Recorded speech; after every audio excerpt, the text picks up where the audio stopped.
let's hear it for David Hasselhoff with a little help from the 4 FH teams from VFA 94 Naval Air Station, Lemoore, California. All right, time to load up and buckle in. Those drivers will be working hard today with this track's high speeds, tricky turns, plus the hot weather that'll maybe make things boil inside the car a little more quickly. The engines fire and the race begins next.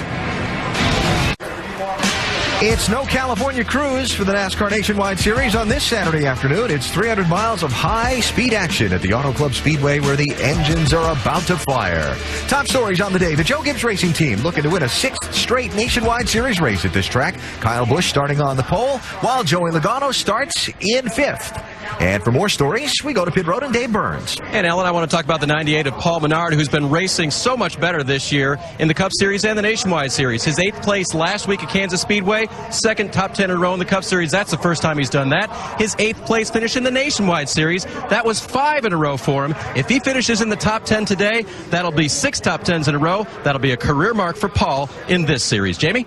Well, Dave, local boy Kevin Harvick has had one busy week. He played golf in Jimmy Johnson's golf tournament, then was a guest on the set of Modern Family, and yesterday he and his wife gave more than $151,000 to the first ever scholarship recipient in his hometown of Bakersfield, California. Now he hopes to continue that excitement right on into victory lane today for what would be his first win on his home track. Alan?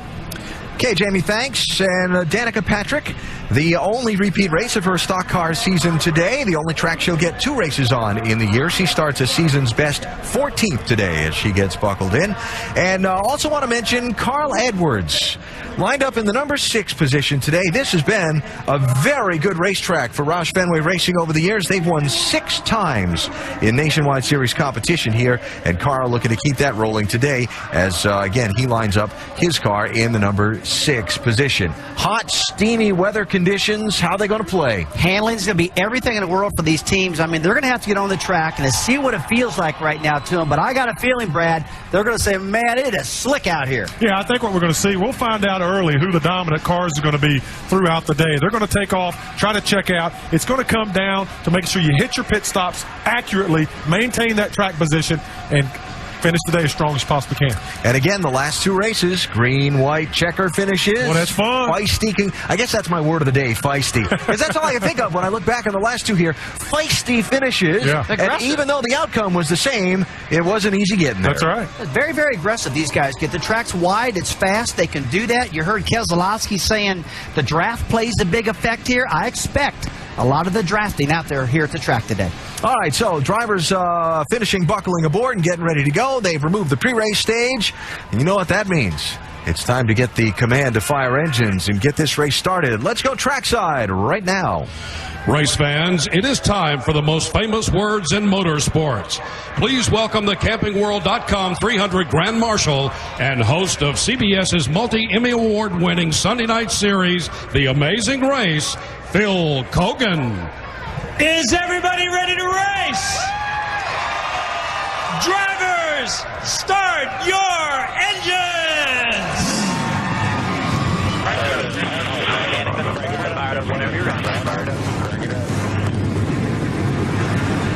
Dump some fuel around the corner up high. Crosses the track right in center. We hope for an amazing race today here in Southern California, a place with style and stars. Time to go upstairs to our 3 stars in the booth with plenty of style all their own. Look at those neckties you'll see right here. Marty Reed, Dale Jarrett, and Andy Petrie. We're going to have to buy him dinner now. You realize that? Exactly. Thanks, Alan. Hello again, everybody. We're not going to try to pull the wool over your eyes. Right now, Joe Gibbs Racing, you got to look at them as the favorites to win this thing, either Logano or Kyle. Let's talk about some of the other guys that could break up that party. Yeah, guys that are hoping they can get there. And a guy I've been paying attention to all weekend, Martin Truex, and this Michael Waltrip racing machine. First time he's been here in a while, but he's been really fast, and Martin knows how to get the job done. So let's see if he can get out there and do it today. But I'm going to go to the front row, right beside Kyle Busch. Kevin Harvick. He looks like that he's really closed the gaps on these Gibb cars. And last week at Kansas, looked like he almost had something for him. But he had a few other things to go wrong. Andy, they've got the racetrack part figured out, but there's some other issues. Yeah, they do. have the cars fast. I mean, they were fast enough last week to really be a contender and maybe win that race, but they are going to have to fix the pit stops. They've lost spots on pit road a lot this year. Last week at Kansas, they lost a ton of spots on pit road. If they're going to win today, they have got to figure out a way at least not to lose spots and try to gain spots, because that Gibbs team, they're not just fast on the racetrack, they're fast on pit road, and you can't beat them by losing spots on pit road. 3 in the first, 6 in the second, 3 in the last round of pit stops is what they lost. Let's talk to our in-race reporter. It's going to be Eric Almirola in the 88 for Junior Motorsports. He's going to be starting 8th today. DJ? Hey, Eric, Dale Jarrett with ESPN. You have a copy? Yep, gotcha. Hey, Eric, our first question comes from our mailbag, and Joey in Schenectady, New York asked, with seams in the track and hot temperatures making the track slick, what challenges do you face in today's race? Well, just getting the car to get the grip you need to go fast.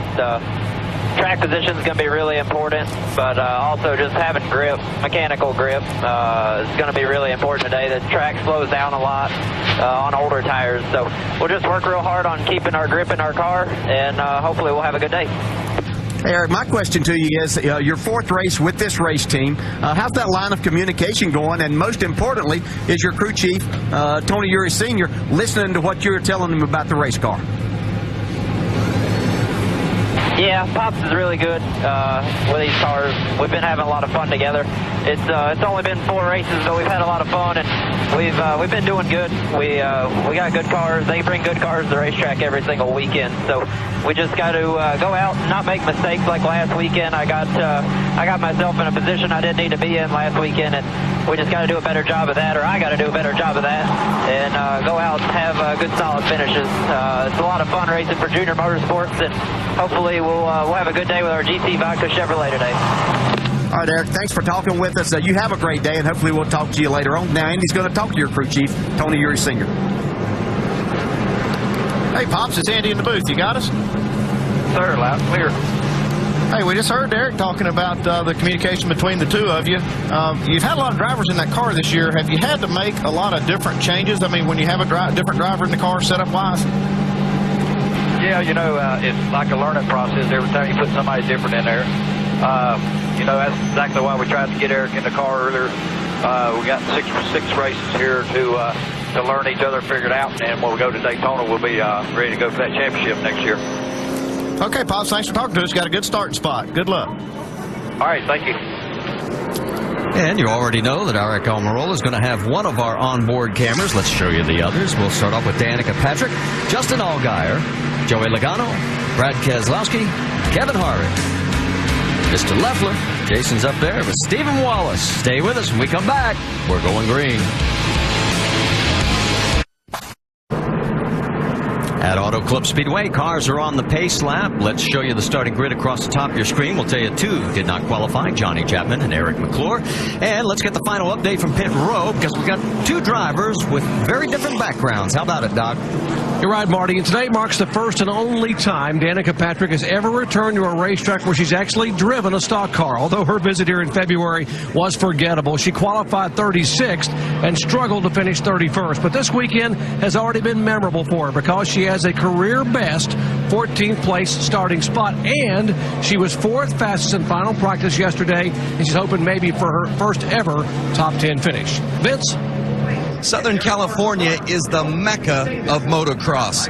Ricky Carmichael, 5-time AMA Rider of the Year, is a legend in this area.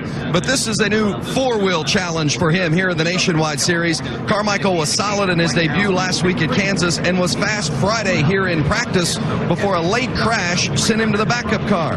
Carmichael will start 36th today. I talked to him just before he climbed in. He said he'll be patient at the start, and he's confident of another good day, Marty.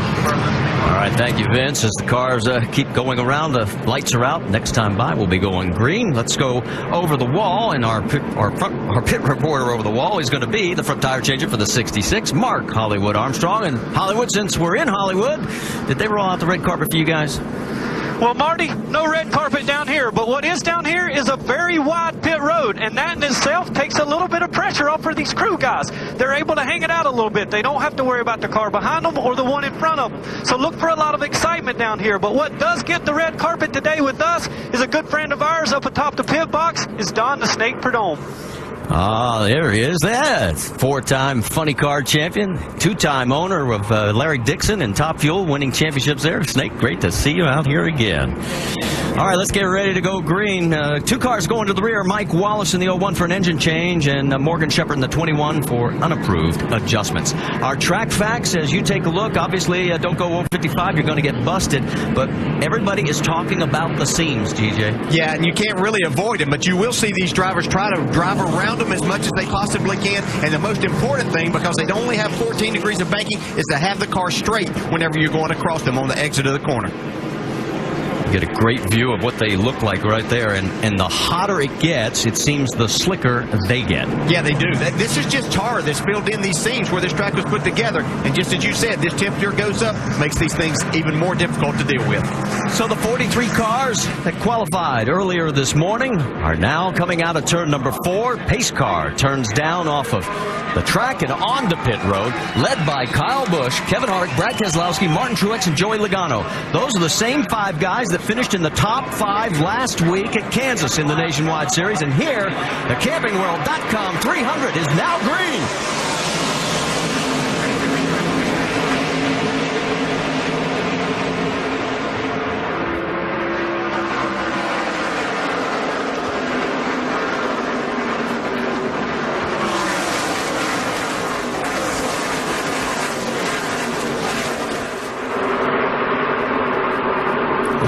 Kevin Harvick got a great run off turn 2 there. I was watching Mike Bliss get way high through turn 2, but there it is, Kyle Busch in front of Kevin Harvick. And that was after Kevin Harvick spun his tires on the start of this race, and we'll see how that plays out later on. We've seen that really have a big effect on some of these green-white checkers we've seen in the past here. Well, Kevin's already doing what he told me before qualifying. He said, watch me go. I'll probably be up in the middle of the track early.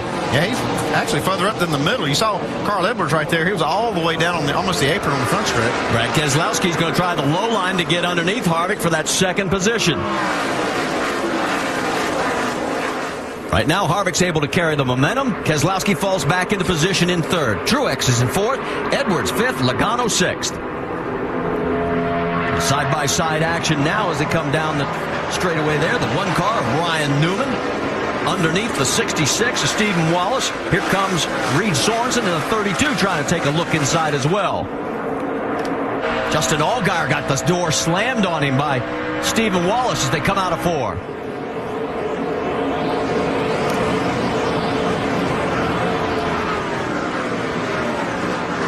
Those 4 cars now get into single file. Allgaier's going to try that middle portion of the track. A little bit further back, there you see the race leaders as they come zipping by. Here on lap number 4. Allgaier has gotten around the 66 now, and he's setting sail for the 32. And Justin felt like he had a good race car. They didn't qualify as well as they want to.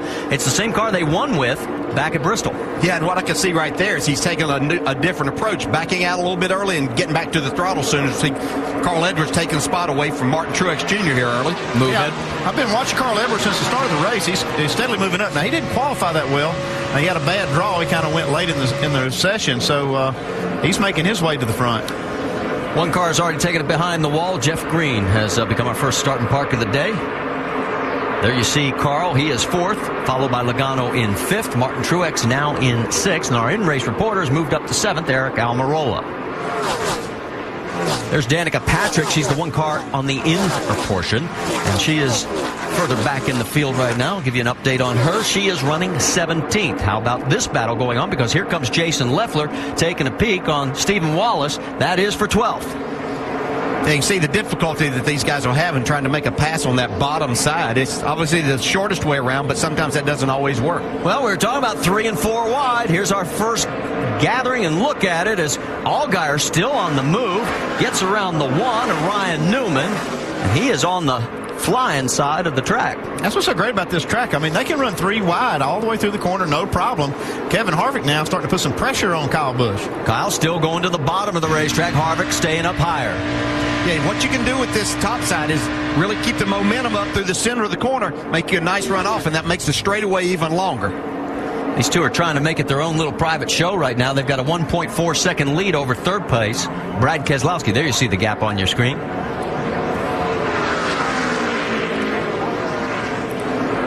Left side of your screens will go double box for you. Look at Newman coming back on the 12 of Justin Allgaier and Paul Menard. This is the battle for 8th, 9th, 10th, and 11th. You see on the right side of the screen how Kevin Harvick gets such a big run off turn 2. That's it. Probably his best part of the racetrack is getting off that corner. On bar with Harvick on the right side. Newman has cleared Allgaier on the left.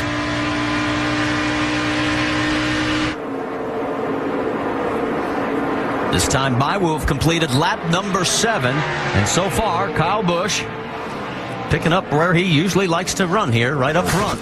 Yeah, he does. And you can see he'll go more to the bottom of the racetrack. Harvick's going to stay up there towards the middle part of the track. He loses that distance there, but where he really starts to gain is being able to carry that momentum and come back on the straightaway.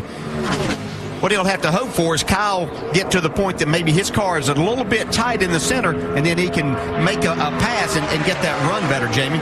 Well, you guys, I talked to Ernie Cope, the crew chief for Kevin Harvick yesterday, and I asked what the difference in this race car from the spring is.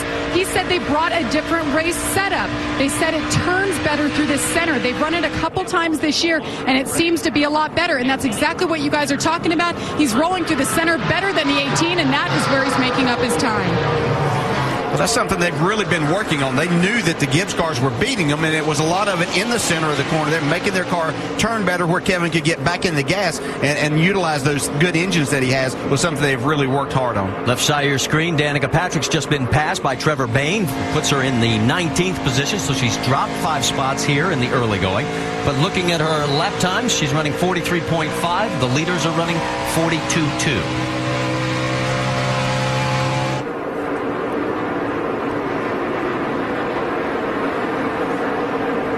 Harvick closing a little bit again as he's getting in, but can he get he's got a good run this time. Well, he's got a good run. He just knows that he's probably not going to be able to dive to the inside and anything happen from there. So he's either going to try to loosen Kyle up a little bit, or as I said, make sure to see if Kyle, now he's a lot closer this time, he might get that outside. Here we go. Coming out of 2, he may be able to do it. Kevin Harvick. Can he take over the race lead here on lap number 10? And yes, he will. That's just the way you draw it up there. You work a guy and you work that position. Now, Kyle's going to try to dive back down and see if he can maybe put a slide job on him off of forward. Now, Kevin's got too much momentum going here. And he will fall back in, so as he crosses the line, he'll officially become our second leader with our first lead change here on lap number 11 now that we start. So you can see the gap is now 2.5 seconds back to third place. Brad Keselowski with Edwards and Logano rounding out your top 5. Don't forget to go to Goodyear.com to show your thanks and help support our troops. Goodyear, the official tire of NASCAR. Back here at Auto Club Speedway, Kevin Harvick is leading one of the 6 active tracks that he has not won on in the Nationwide Series, and this is considered his home track, growing up in Bakersfield. Kyle Busch is now 1.3 seconds behind. There you see Justin Allgaier. He has just moved up. Justin has been on the fly here, started 11th, and he has moved up now into the 6th position. He's about a second and a half behind Carl Edwards. Now, if you're a Verizon Wireless customer, you can text Champion to 43776 for exclusive Champion chats. It's content from our NASCAR Now Roundtable of Experts. Justin finished 9th back here in February, his best finish here in 3 prior starts. Watching Danica Patrick right now alongside the 11 of James Buescher. Danica trying to get underneath Buescher, currently in that 19th position. Trying to take the 18th spot away from Buescher. Can't seem to quite get it done. Sure, there like that. Use that air off. Getting out of the corner there.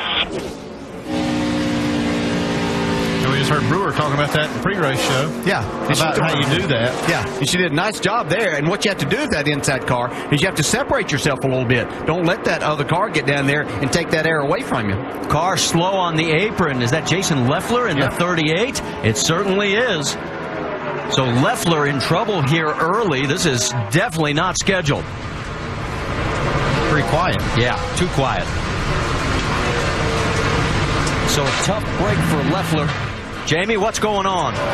Guys, the team is telling me right now it has blown up, so the day is over. There's no oil pressure is what we're hearing right now. Tough weekend. It has been a tough few weeks for this 38 team and Jason Leffler. They had a terrible race car. First time they brought it to the racetrack, they were struggling to get it better. He moved up a positions. And now, guys, it looks like his day is over. This will be his 9th DNF of the year. It has been a very difficult year for Jason Leffler. Right now, race leader Kevin Harvick getting ready to put another car down a lap. And that'll be the 70 of Mark Green. We can also tell you several others have gone behind the wall. Kevin LePage, Danny Eflin, Brian Keselowski, Miller, Setzer, Green, all behind the wall right now. Well, Kevin Harvick definitely has this race car set up to his liking. He's beaten Kyle Busch by about 0.6 of a second here the last few laps, and just stretched it out to 2.5 seconds. And we're just getting close to the top of the hour here. And there is our race leader. If you've just joined us, we're glad you're with us here at Auto Club Speedway. Kevin Harvick is one of 2 leaders that we've had. He's led a total of 8 of the 16 laps. This is a battle for the 11th position with Michael Annett and Paul Menard. Yeah, and Michael Annett's moved up 11 spots since the beginning of the race. Passing Paul Menard. He's got him a fast car today. Let's get an update on that 98 from Dave Burns. Yeah, guys, right now, Paul Menard does not have a fast race car. After a really good qualifying run, he started 7th, but he's been complaining about the car being loose and in yaw way too much right there, center off the corner. He says it's really yawing out on him, and that's causing him to lose positions. And he's still trying to put the pressure on Annett, and we mentioned Annett, he finished 16th last week at Kansas. Yeah, and talking about Paul Menard and the problems he's having here, well, you have to try to carry so much momentum through the center of the corner with these tapered spacers with these cars, and you need to be in the throttle a lot. But when that thing is yawed out, as he was talking about, and that means that the back end's trying to turn around on him, it makes a very difficult situation to get any speed out of your race car. One last note on Michael Annett. Don't blink if he ends up in that top 10. He finished 6th in this race last season. That was his best finish of the 2009 season. So he likes this racetrack.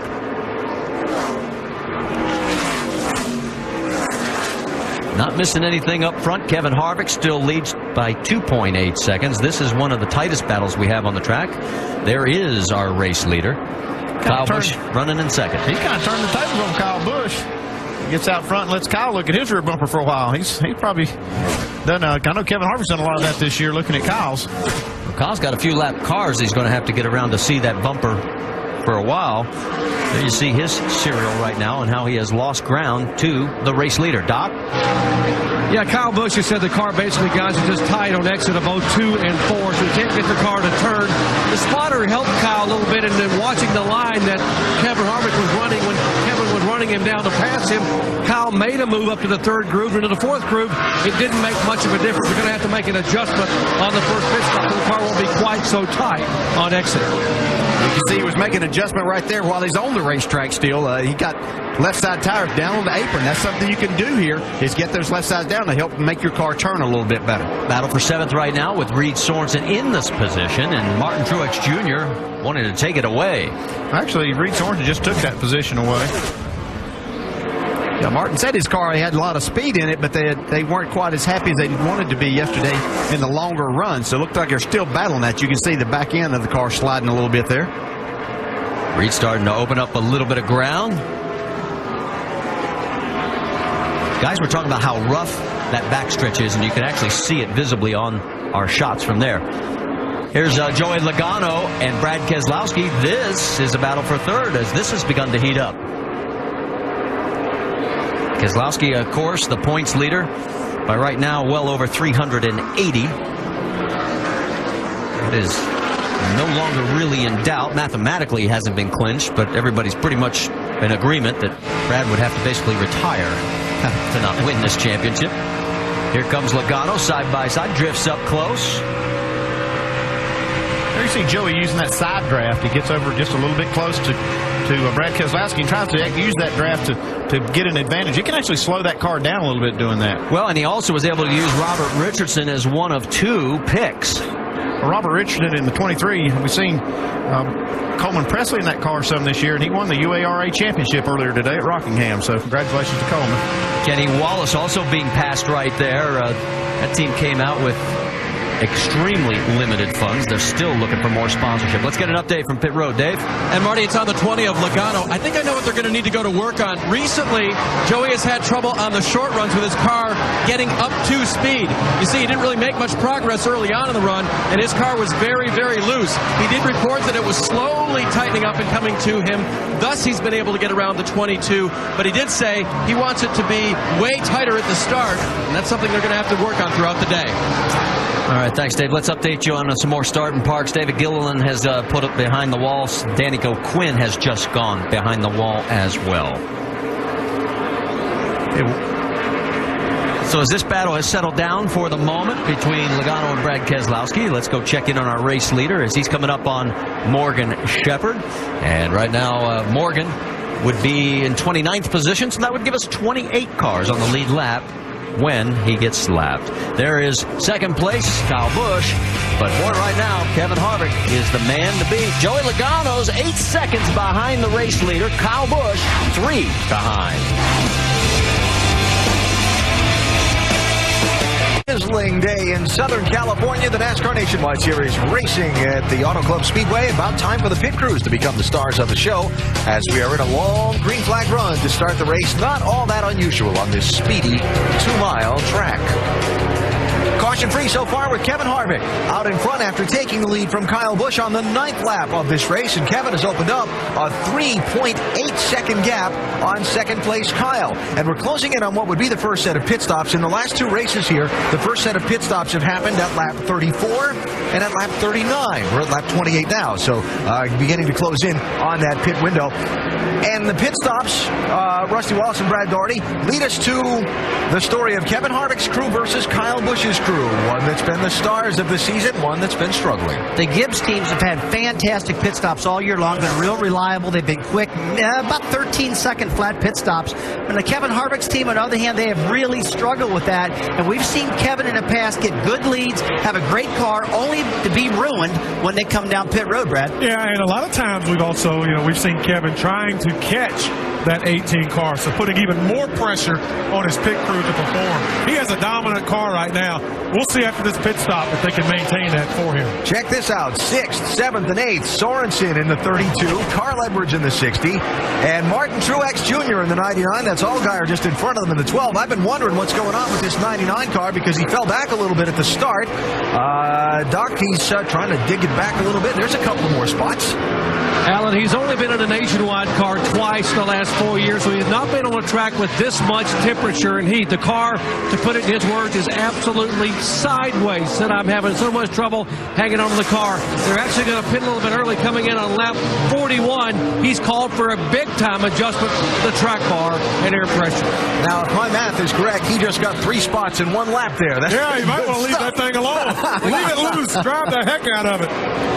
Farther back, Eric Almirola trying to make up some ground here. He's racing Trevor Bayne in the 17.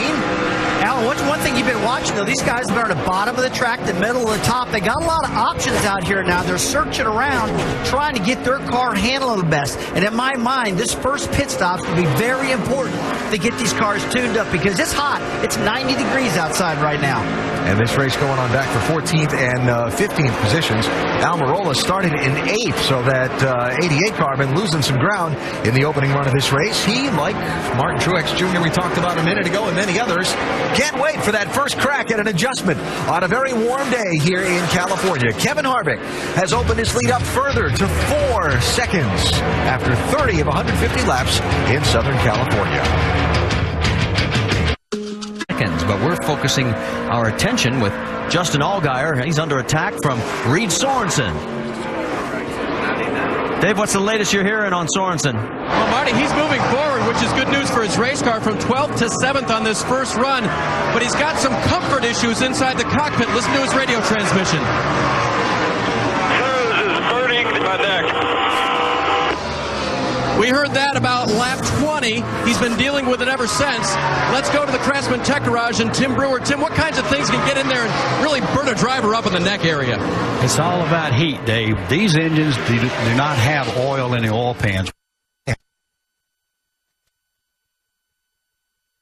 right here behind the seat. These cars carry about 4.5 gallons of oil, and it's about 6 inches from the driver's head. Now, what could be happening, NASCAR requires you to have a lid bolted on this area, but if it's got a little crack in it, letting a little heat go up here, that's one thing. But if they fail to put insulation right here in this area, you got 220 degrees of oil temperature sitting right behind that driver, and that's where he's going to get hot. Guys? All right, thanks, Tim. And Stephen Wallace, the first to come in on pit road. Dave?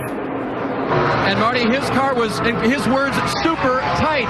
As we see the over-the-wall crew go into the 66 car, they're planning to make a track bar adjustment and an air pressure adjustment on 3 of the 4 tires for Steven to try to loosen that car up. Stop is done. 16.2. Clear all the way to the wall. 4,500, second gear. Not the fastest of pit stops, especially under green flag conditions, but Steven back out on the track.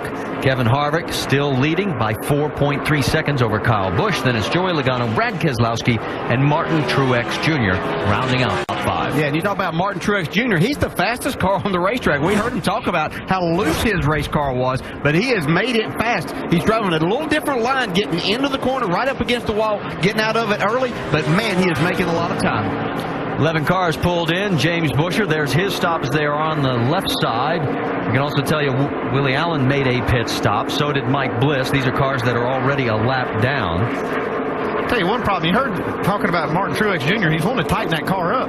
As a crew chief, I would be wondering how much I want to do that because that car is so fast at the end of these long runs. Yeah, I think you have to just a little bit so you don't lose so much time at the beginning. But if you can do just a small adjustment, man, you don't want to mess with what's happening right now too much. Allgaier opens up a little bit of space over Reed Sorensen. Now in pits, Brendan Gaughan. Let's go to Vince. Well, you see Brendan Gaughan, they're making a 4-tire change, making an air pressure adjustment on the 62 as well. He finished 7th here in this race a year ago, unloaded well this weekend. They were very happy with the car coming in. Doc?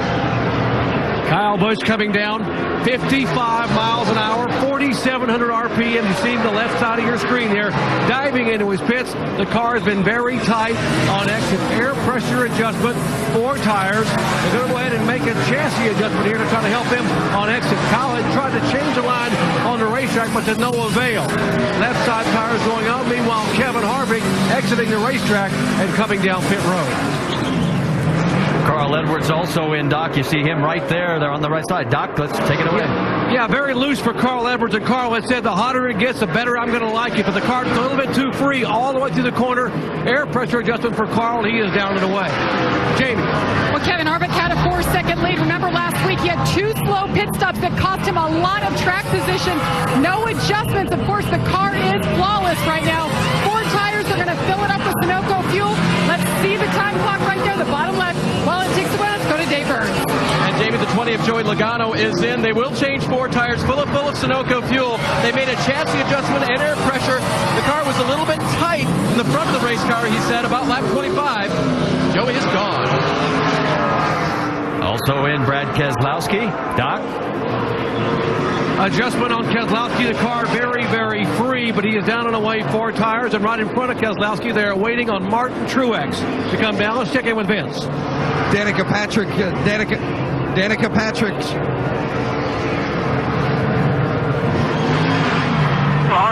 Go hard. 88, go hard. Oh, we must have had a little transmission problem with Vince, but we'll finish it off. You see Danica Patrick getting back out, and there is the 12 of Justin Allgaier as he is in, and the 99 of Martin Truex. Yeah. Doc? Yeah, he said he had been really, really free, but the car was actually coming to him. You heard DJ say how good the car was. It was tightening up. But Martin is still called for 2 rounds down on the track bar. Go ahead and make the adjustment so it's better early in the run. He is down and away, 16.3 seconds. And we saw the wrench go in the back window there, Doc, and made that adjustment. We'll see how it affects Martin Truex. So it looks like all the cycle of pit stops has occurred. Our race leader right now is shown once again, Kevin Harvick. And guess what, guys? He didn't lose any ground this time. In fact, his lead right now is 6.7 seconds. We got to wait, though, for the... Yeah, I'd like to wait for it to cycle a lap after all these stops and kind of see. It was 4.5 seconds before he made that pit stop. You see now they flash across the line. It's only 2.09. So that Kyle Busch, I don't know how he does this. He makes up all this ground on these green flag stops, and he does it without getting a speeding penalty. So, yes, after scoring cycled through, it is 2.09 seconds. the difference. And there you see right in front of him 2 other cars. The 11 of James Busher and the 7 of Danica Patrick. Yeah, you can see right there the pit stop was actually slower. Now, one thing that happened right there, Kyle Busch pitted 1 lap before Kevin Harvick, so that's worth a little bit. It could be worth a second or so, but I mean, he made up quite a bit of ground. You're talking about 4.5 seconds to 2 seconds. That's a good amount of pickup. Yeah, there's a couple of things I see with Kyle Busch. He's extremely aggressive getting to that pit entry line, and then he is very good at going around the apron of the racetrack after he has exited and gone past that, where you really get up to speed. I see him carry more speed around these aprons than a lot of the other guys, so he just does a fantastic job. Well, let's go ahead and give Kevin Harvick's pit crew credit. Now, they did step up to the plate here, and they made a good pit stop, and so far, so good. We have 18 cars on the lead lap. Right now, Danica Patrick is the first car, 1 lap down in 19th position. And a total of 9 cars officially out of this race, with Kevin Harvick up front. Won't be hard for us to show you this one because a brake duct hose, there it is, still rolling around. They'll track it down. But had this been a harder piece, watch what happens to Justin Allgaier. Yeah, see, it bounces off of, look, maybe even Reed Sorensen, but then it bounced off the 12 car, hits the ground, and then, man, look at the air time that hose got. Yeah, and it might look pretty simple, but those pieces of hose have wire inside them. Could have easily get someone's tire, and it might just put a small hole, but a hole nevertheless. So NASCAR had to throw the caution. And the lucky dog will go to the 62 of Brendan Gaughan. Pit road is open, and Paul Menard is going to take advantage of it. Dave? And Marty, really the only reason right now is because Paul had a vibration on that race car. All the tire changers told their crew chief and relayed to Paul that they had gotten everything tight. It looks like they're going to maybe pull or put in a spring rubber as well, working hard on the left rear of that race car. But the vibration is what Paul was complaining about. You don't want to leave a driver on the track when he's got that. And with only 18 cars on the lead lap, it's probably a better move. Well, they're making a big adjustment. They put wedge in. Looked like they put a spring rubber in the left rear. Paul must be pretty loose. So the work is completed, and he's back out onto the track.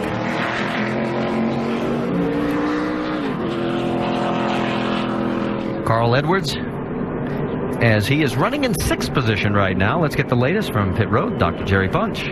Marty, you were talking about some of the debris on the racetrack. Carl Edwards hit something on the racetrack just before that pit stop about 6 laps ago. And just before he came down pit road, said, we got an issue. As they were coming down pit road, the team noticed that the right rear tire looked low. When they got it off, it had less than 10 pounds of air pressure in it. So a huge break, dodging a bullet, so to speak, for Carl Edwards with that first green flag stop. All right, Doc, thanks for the update there. As we mentioned, Kevin Harvick, the race leader. We're going to have our first side-by-side restart when we come back. It could be very exciting. What to do when you're being outrun.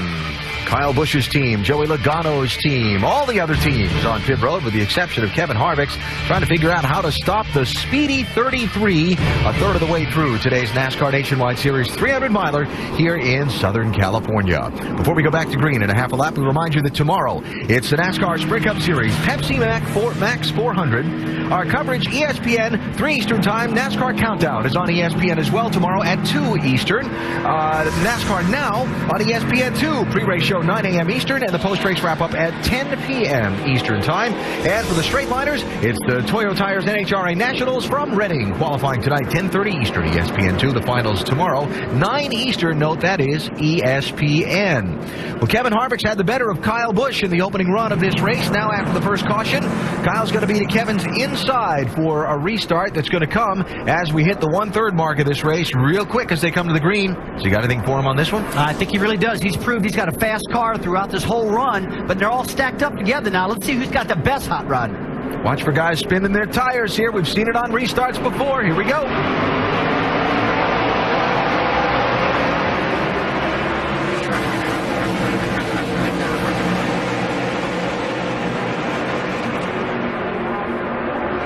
Ryan Newman, you see him about 6-7 cars back. He goes to the inside, picks up a spot. Going to be 3 wide coming out of turn 2. Side by side for the race lead. Harvick and Kyle Busch.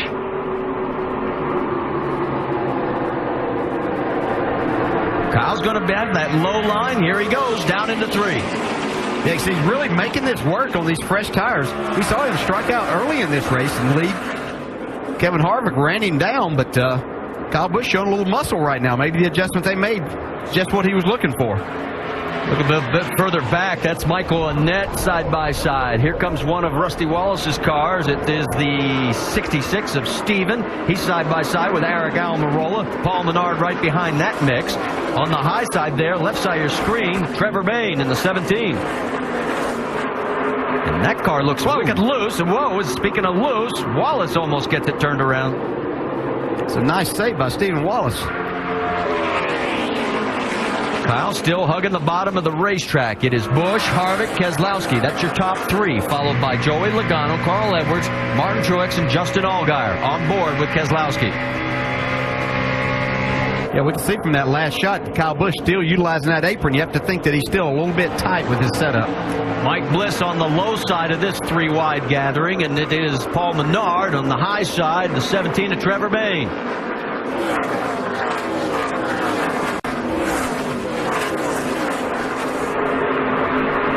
Now this is all for race position. Vince? Well, that's 17 of Trevor Bayne. He's had his hands full on the bottom. He says it's just sliding around a lot, way too loose at the start of the run.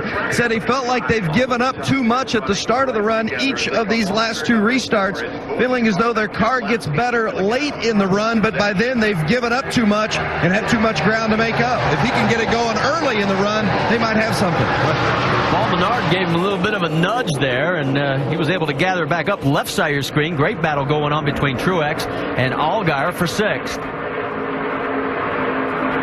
Justin Allgaier had made a pass on Martin Truex, but Truex coming back on the high side trying to make that work again.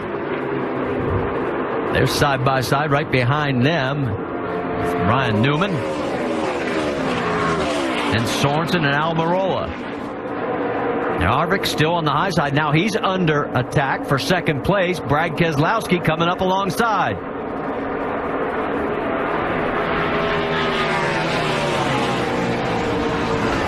What's the latest on the 33, Jamie? Marty, remember on that first round of pit stops, Kevin Harvick opted not to make any changes. Now he says the car starting out is a bit too free, and that could be the reason why we're not seeing him jump out to the lead as you see the 22 all over his bumper. Marty? All right, there is three wide action further back. Mike Wallace, remember, he started in the rear of this field. There's Danica Patrick on the inside. On the high side is Brendan Gaughan. Now, Wallace is a lap down in 21st. Patrick is 22nd. Brendan is 17th. Back to the battle for second right now. And here is Harvick still with Brad Keselowski all over him. Yeah, and I think Harvick's car will come around after we get some laps run here.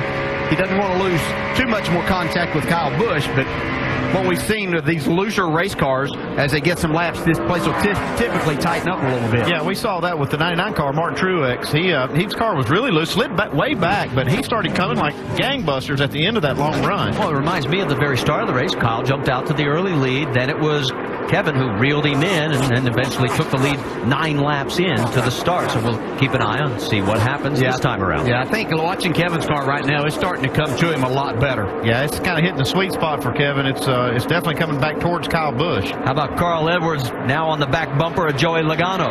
That's the battle for fourth on the racetrack. Yeah, you can see from that shot right there, Kevin Harvick has caught Kyle Busch now. It only took 2 laps to do it. Yeah, the great thing about that for Kevin, if it goes a long run, he'll be in good shape. But if it comes down to a short run for the win, looks like Kyle Busch will have the advantage.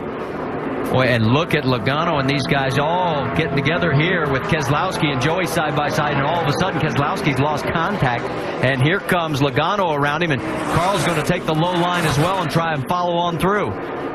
Meanwhile, up front, here comes Harvick, just as we talked about. Here it's almost identical to what happened at the start of the race. Yeah, and that's just the difference in the way these cars are going to be set up a little bit. Kyle's car is tight enough that he can get out there, jump out there, but that hurts him then. The car just continues to get tight, where Kevin's car was a little bit free. Now it's starting to come to him probably right there in neutral, where he's going to really make some good time. It's got to be fun as a driver when your car finally gets to that sweet spot and you say, okay, now, and you see him coming back towards you because you know the pass is going to be easy. Yeah, it's a great feeling as long as you know that there's not going to be something like a green, white checker at the end of the race. I was just going to say, Jason Radcliffe just took a notepad and said, okay, we want JWC. Here comes Carl Edwards again on the 22 of Brad Keselowski. From on board with Brad's perspective out the back. Yeah, Carl looks like he's made an adjustment on his car, too, that seems to be fitting him a little bit better. Wasn't able to complete that pass on Keselowski yet. I was talking to Carl before qualifying, and I said, well, how much did you give up? As here comes Joey Logano on his teammate for second position. We'll get back to Carl's story a little bit later because Joey has just taken over the second spot. Yeah, that's kind of what we saw in that first run, that Joey's car came around a little bit, said he was a little too loose to start with, needed to make an adjustment. Looked like they did that. Yeah, sometimes these long runs, that can actually switch back over again. I mean, Kevin Harvick can get a big lead, but at the very end of that first long run we had, Kevin Harvick is actually just a tick slower than Kyle Busch, so it can actually even flip back the other way if it's an extremely long run. You saw there momentarily, top 5, all the way from Harvick to Logano, Kyle Busch, Brad Keselowski, and Carl Edwards after 59 of 150 laps here at Auto Club Speedway. The top 5 here at Auto Club Speedway across the top of your screen. You're looking at the top 3 and the bottom as they're duking it out. The drivers currently in that top 5, they've won 22 of the 29 races so far this year, and this is getting really good as there goes Kyle underneath and around Joey. I was a little surprised that the way that Joey Logano got up there was running kind of in between these seams down in 1 and 2, and he moved up the racetrack for some reason. Kyle's found that line, and now he's doing a better job. He goes all the way to the apron here. Man, he was all the way down the apron. And it has closed him up on the 33 of race leader Kevin Harvick. Harvick has led 48 laps, Kyle 14. Martin Truex Jr. has led 1. Those are our 3 leaders right now, but this battle for the top spot between Kevin Harvick, as he's soldiering alone against the 2 Joe Gibbs racing machines of Kyle Busch and Joey Logano, and here comes Kyle again. Can't get it done. Yeah, he'll make a big dive at him down here in turn 3, though. He'll go those left sides back on the apron. He'll actually probably pull up close to being beside Harvick. Kevin said before qualifying he felt as the day went on, turns 3 and 4 would be much more wicked than turns 1 and 2. He's hanging on to the spot and actually opened up a little bit of ground now as we've completed lap 66. Look who's in the lucky dog spot. Danica Patrick is starting to pass a lot of cars and put herself in position to get that lap back if the caution comes out. Yeah, these are 2 cars that were on the lead lap she just passed with the 98 and the 17. Doing it, girl. Looks good. She's doing a great job. Menard is in 14th right now, and you're right, she did go around him. What's the latest you're hearing, Vince? Well, Danica's becoming much more comfortable. She's talked about throughout the course of the weekend that it feels like years ago, not months ago, that she was here before when she raced here in February. Feels like she's way ahead of the curve as compared to before. Her spotter helping her through the corners. They've really been working on her arc through the corners and letting it roll through on the bottom, updating on her lap times, leaps and bounds better. Each week we hear on the radio from Danica Patrick. She's doing pretty well so far. Well, let's show you the biggest movers in the race so far. As there you see Brendan Gaughan, since the restart, has picked up 6 spots. Danica has picked up 5, and she is in that lucky dog spot, 1 lap down in 19th.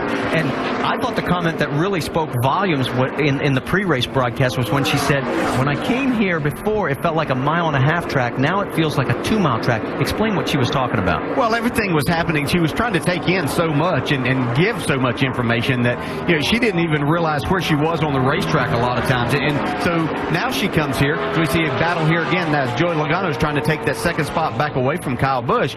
But she was just so overwhelmed with what was happening because she'd come from Daytona in a stock car, which was totally different than this. Now she was able to get here, relax, and really break the racetrack down. And they brought a better setup back for her, too. They got a great car, and I got to think that Tony Eury Jr. down there is thinking, man, wish we could get a caution because they could be right in this thing for a top 15, maybe even better finish.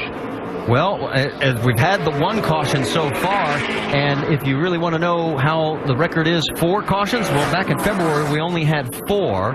In this race last year we had 10, so it could go anywhere as far as the number of cautions. We're working now, it'll be lap 69 that we have crossing the stripe. Let's go back to the battle for 11th on the racetrack as you got Michael Annett, Eric Almirola, Brendan Gaughan, and Gaughan is flying by Michael on the high side.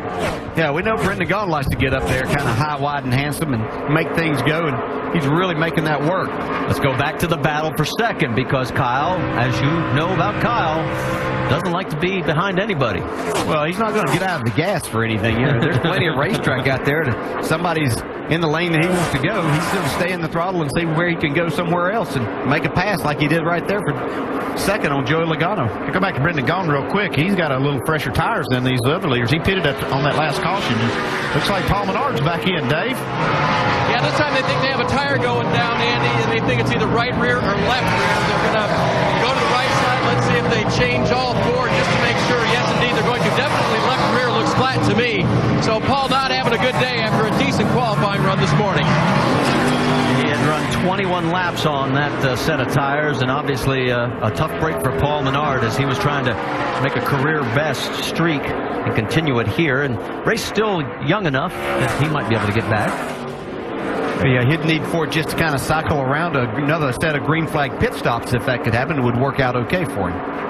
Check in on Justin Allgaier and the 99 of Martin Truex, and that's the battle for sixth. We saw him make an adjustment on his car on that green flag stop.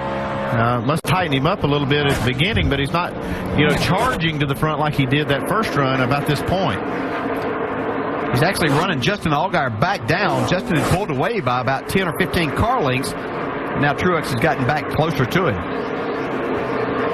Check in on the battle for 11th, Eric Almirola, Michael Annett.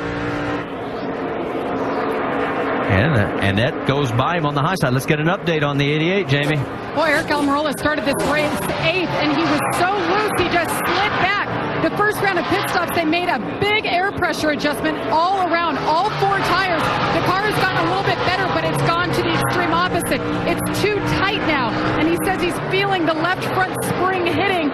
So his crew chief, Tony Eury Sr. said, I think we need to have you on the right front. I believe they're talking about coil binding, and that's just the growing pains of getting to know each other, driver and crew chief. But the 88 continuing to move forward. Marty? But that's exactly what Pops was saying to you on the two-way communication before the start of the race.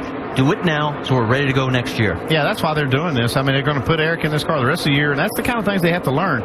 That's, left front versus right front coil binding. That's something that is really kind of a driver preference feel type thing. And, a lot of times, even the driver likes it, it might not be fast enough, so they have to kind of go the other way and make him kind of, learn to like the other setup. Right in front of these guys, you saw Brendan Gaughan take a look at 9th place. Ryan Newman had none of it. He holds on to the spot. Right in front of them is Reed Sorensen running in 8th. We are getting ready to come up to the halfway mark in this race here, guys. It is flying by. Still turning laps in the 43-second range.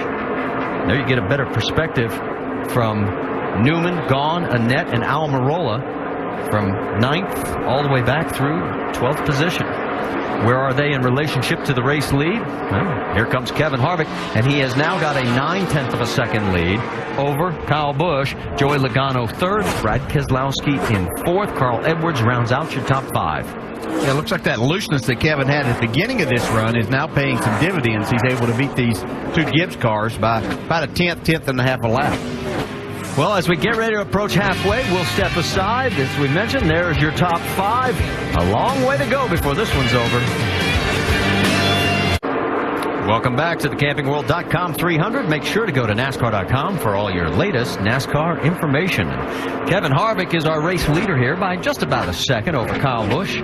Joey Logano is 3rd. Brad Keselowski and Carl Edwards rounds out the top 5. We will tell you Stephen Wallace has just made his 2nd green flag pit stop. He was the first to come in on the last cycle. They're trying to use a little bit of a short pitting strategy to try to leapfrog through the lineup a little bit. Sometimes that works out. Battle for 9th is continuing between Brendan Gaughan and Ryan Newman. Gaughan has a little bit fresher tires than Ryan. He does. They've been side by side for lap after lap here, and either one seemed to get an advantage. We can tell you during the break that race leader Kevin Harvick put John Borneman a lap down. He is in 16th. 15 cars now on the lead lap. A total of 10 are out of this race. We have passed halfway. And now spin. Got in the grass. Down in the infield. Like Steven. Coming out of 4. And the yellow's out. Steven's back out on the track, but he's got a flat What happened there, Tim? I know you ran into that damn lap car. So obviously some contact according to the spotter on the radio. So our second caution comes out now. Here right side, what do we got to be ready for? Lap 80. And again, Danica Patrick, she's the second in line for the lucky dog, just like the last yellow. It's going to go to John Borneman III. Let's show you what happened here.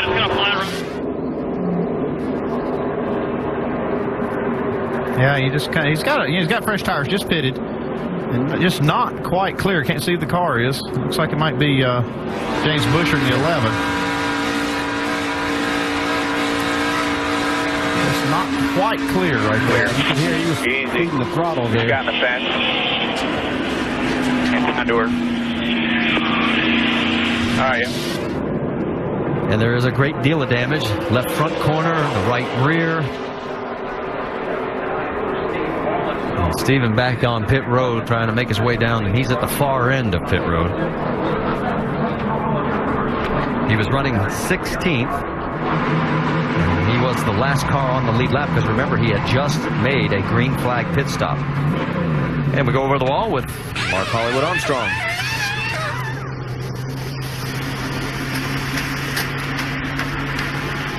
You got that hammer there beating the left or the right front fender out. The guys on the rear doing about the same thing. They've got a lot of damage they got to fix. Just hoping they don't have any suspension parts bent. You see, that's what they call a sawzall. So they're going to try to cut some of the parts away.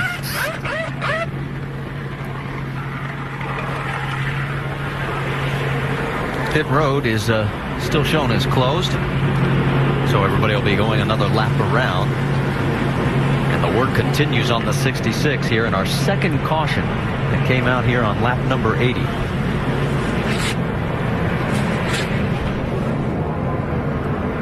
Race leader Kevin Harvick. Let me ask you a question. You know your car's not good on the short run. If you're Kevin Harvick, are you worried about that because of the very thing we talked about, a late race restart, which has been the traditional occurrence here? Well, this is one of the tracks that I would probably like to have a car that was good in a long run, because you see a lot of green flag runs, and we could likely see it go green. There's 70 laps to go. I mean, we could see it go green to the end. I just would be hesitant, to change that car, because what you could do is get it where it's not really good on the short run or the long run. So you could shoot yourself in the foot is basically what you're saying. Yeah, you can. So I think if I was Harvick, I just hope it goes my way, and if it doesn't, it doesn't. Well, we got fluid on the track, so there is going to be some extended cleanup here. And while it gives us a moment to talk about Saturday Night Football, it's continuing on ABC, a great rivalry. Christian Ponder leads 23rd ranked Seminoles against Corey Harris, the 13th ranked Miami Hurricanes. Some on the West Coast will see USC take on Stanford. Saturday Night Football presented by Southwest Airlines on ABC, 8 Eastern, 5 Pacific. Wouldn't it be cool? You can see by the oil dry on the lower lane that we have got a major cleanup. We didn't expect to see this much fluid, but what happened was on the contact, Andy, on the 66 when he hit the wall. Yeah, the drive shaft runs fairly close to the oil tank, and that rear end got knocked over just enough from that impact to get the drive shaft over into it and put a big old hole in the oil tank, and there's 5 gallons of oil in there. So there's a lot of it on the track, and you can see it on pit road still. Yeah, about 3 of it is out on the track. Yeah, there's a lot of oil. They're cleaning it up. They've put a streak of that speedy dry all the way around the apron of the racetrack. Well, our in-race reporter's running in 12th, Eric Almirola. Let's check in with him, DJ. Eric, Dale Jarrett, you have a copy? Yeah, I got you. Hey, buddy, we heard that you were fighting a loose race car early on. We made it better, and what are the prospects for getting it even better yet? Yeah, we're working on it. Pops and all the guys on the GT Vodka team are doing a good job. We're just fighting loose, really loose, getting into the corner. The whole car just gets up on top of the racetrack, and it really makes it hard for me to pick a line. So we're working on it. Pops made it better that first stop, to see if we can make it better here. Eric, we've talked about before the race the seams in the racetrack. We've heard some other drivers comment on it. Are they as slick as what we anticipated, what some of these drivers are talking about? Yeah, they're really, really slick. Every time you cross one, it just really upsets the race car. if you get in the corner just wrong and you get your right sides on them, it's worth about a half a second. It really kills your lamp. The straightaways are so long, you really got to concentrate on hitting your mark.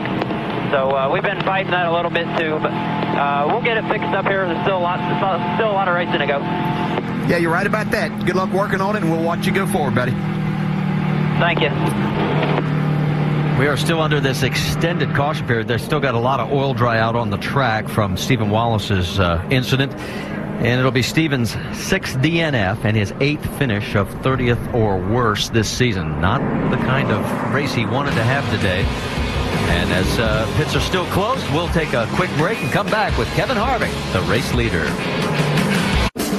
While we work the caution, here's our 5-hour Energy Rapid Recap just past halfway. Race for the lead basically been between Kevin Harvick and Kyle Busch. Joey Logano has joined the fight lately, but it's been Harvick and Busch that have dominated the top 2 spots so far. Danica Patrick, first repeat try at a stock car race this year. Done pretty well. Yeah, she's done real good. This is her best run so far. She's staying real cool, working on the car. Pretty good shape right now. She's in 17th, only 1 lap down. And the only cautions of the day, one for debris at lap 46, and then this one for Steve Wallace. Yeah, Steve had come down, had a green flag stop, was coming back on the racetrack, didn't quite get the car cleared. It was coming off the corner, got into him, knocked a big old hole in his oil tank, and he's done for right now. And spread a little stream of oil all the way around this racetrack, and so that has been the delay in opening pit road. You don't want slick spots coming onto and getting off of the pit lane, and plus you want to give the safety crews time to work and clean that up down at the bottom of the racetrack, and that's been what's happening. Pit road has not yet been opened. Again, just the 2 yellows in the race so far through its first 85 laps, and just 3 leaders. Kevin Harvick has led 70 laps, Kyle Busch 14, and Martin Truex Jr. a single lap during an exchange of green flag pit stops. So while the drivers are motoring around behind the pace car waiting for the pit road to be open, communication going back and forth. Hey, how can you help the race car and so on? Reed Sorensen giving his team some feedback, Dave. Yep, and it was not about his neck and the discomfort in the cockpit anymore. It was maybe about getting up to speed. Listen to this. Hey, remember to remind me on these restarts to remember to concentrate on shifting. So seems to be what we have to do. It's the same, exact same deal as the past 2 weeks, and I don't know what to do, man. What he's describing is going from 3rd to 4th, so it's not leaving pit road. It's not on the initial restart, but it's when he's at his highest speed point before he shifts into high gear, and that could be interesting going into turn number 1 the rest of the day, Alan, on restarts. And especially if you're the guy behind him in that restart, right, Rusty? Well, when you're shifting, a lot of times there's different techniques, and he's just got the technique wrong right now, and he's trying to remind himself to get it right, shift where it needs to be, to get the maximum RPM, to get his momentum going, and that's what's bugging him right now. All right, pit road still closed. Kevin Harvick still the first car behind the pace car. Jamie, what's his team getting ready to, or what are they thinking about?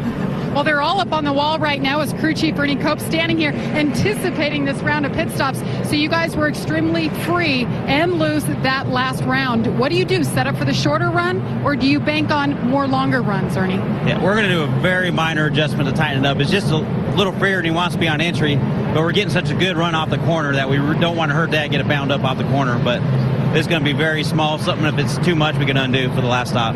Perhaps a little wedge adjustment and 4 tires coming up here as soon as we get to pit stops. Right now, let's check in with Dr. Punch.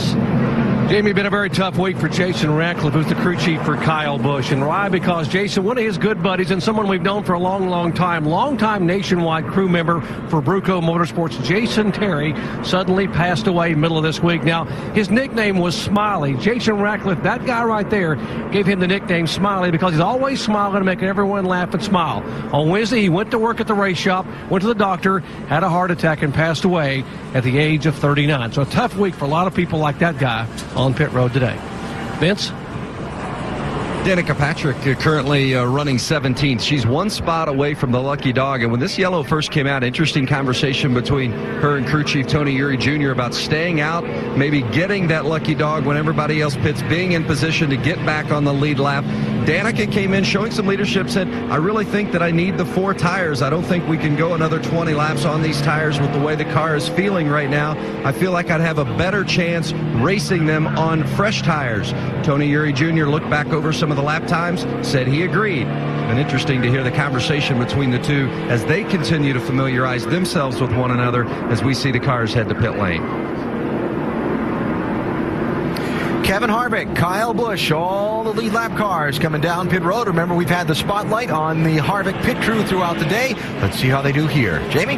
Well, you heard Ernie Cope make the call for Kevin Harvick. They're banking on more long runs, and they don't want to hurt this car. It's been great. Just a bit free in, so the call is a small wedge adjustment and 4 tires. Very minimal changes here, Dave.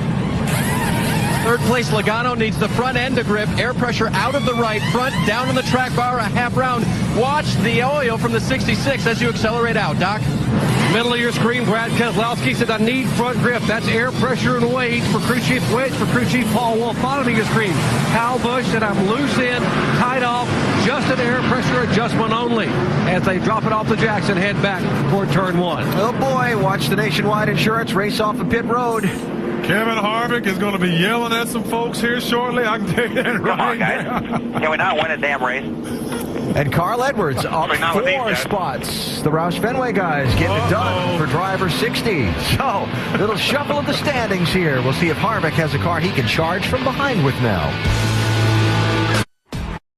We've completed 88 of 150 laps under our second caution, and boy, it was an eventful round of pit stops as Carl Edwards picked up 4, takes over the race lead, and Kevin Harvick drops 5. Let's go back and show you exactly what happened.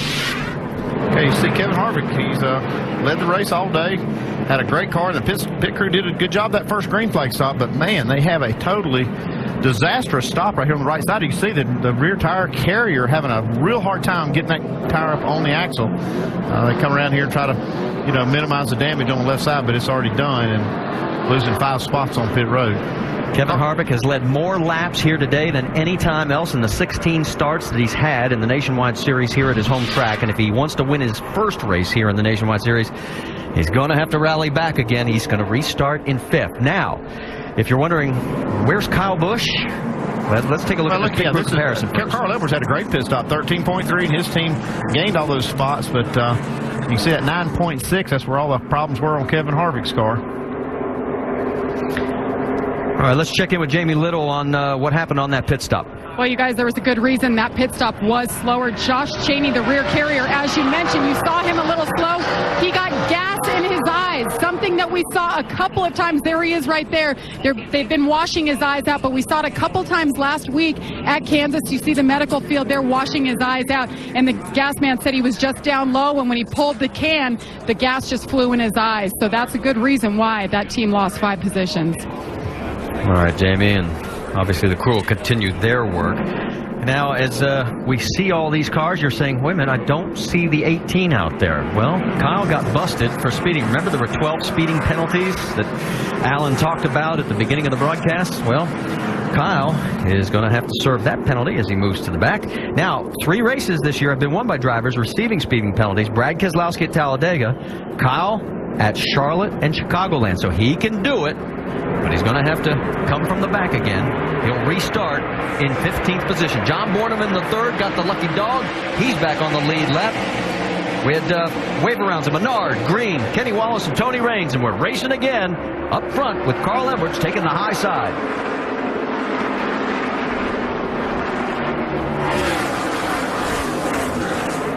There's Kyle. Keep an eye on this. This could get good. Look at this. Excuse me. Pardon me. Playing through. It's going to be good when you get to the corner. There he is at the top of your screen. Here comes Brad Keselowski going for the race lead over Carl Edwards. He's got the low line. Justin Allgaier is going to come with him. Here comes Reed Sorensen, Martin Truex as well. See all the dust kicking up from the speed. Oh, hey, look at that. All that dust from the speedy drive put down for Stephen Wallace's oil tank rupture. Further back, there's Kyle as he continues to move his way up through this field. That looked kind of cool coming off that corner. Unless you were the guy in the second car where you couldn't see anything for the whiteout. Well, Brad Keselowski is going to become our 5th different leader. Here's Kevin Harvick. He's got his hands full right now with Trevor Bayne. And Trevor Bayne having a good race. This is only his 2nd time in a Roush car and having a lot better race than he had last week. And remember, Harvick's car was not good on the first 2, the start and the first restart. And we haven't seen him back in traffic either. Ryan Newman with all 4 tires down on the apron that time, trying to get a run off the corner. Takes Kevin about 8-9 laps for his car to really come in. Right behind him, you see Newman, along with the 17 of Bayne, the 62. of Brendan Gaughan. Where's Kyle Busch? There's Kyle and Danica Patrick. She could learn a few things. Just follow that 18 car. Oh, yeah, that's the easiest thing. Won 11 races. Just go out there and keep up with him right now is all you got to do. But she is doing a great job.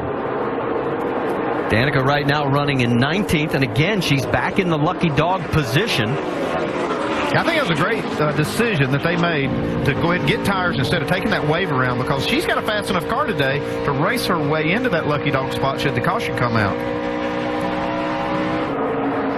Let's check in on the battle for 5th place, because Reed Sorensen's got pressure all over Joey Logano. Now Logano begins to open up a bit of ground on Reed.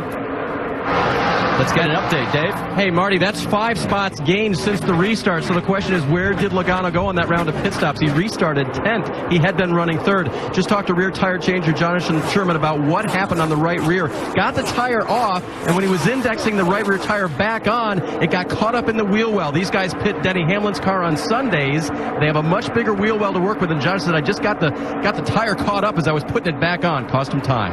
All right, thanks for the update. Let's get an update on Kyle Busch. He's side by side with Brendan Gaughan, and that is for position on the racetrack. Kyle moves into the top 10. Yeah, he's going in a hurry. It's Trevor Bayne on the high side. He would be the next victim. Now move Kyle, if he gets past Bayne, into 9th. And he does. And here we go on board Aric Almirola.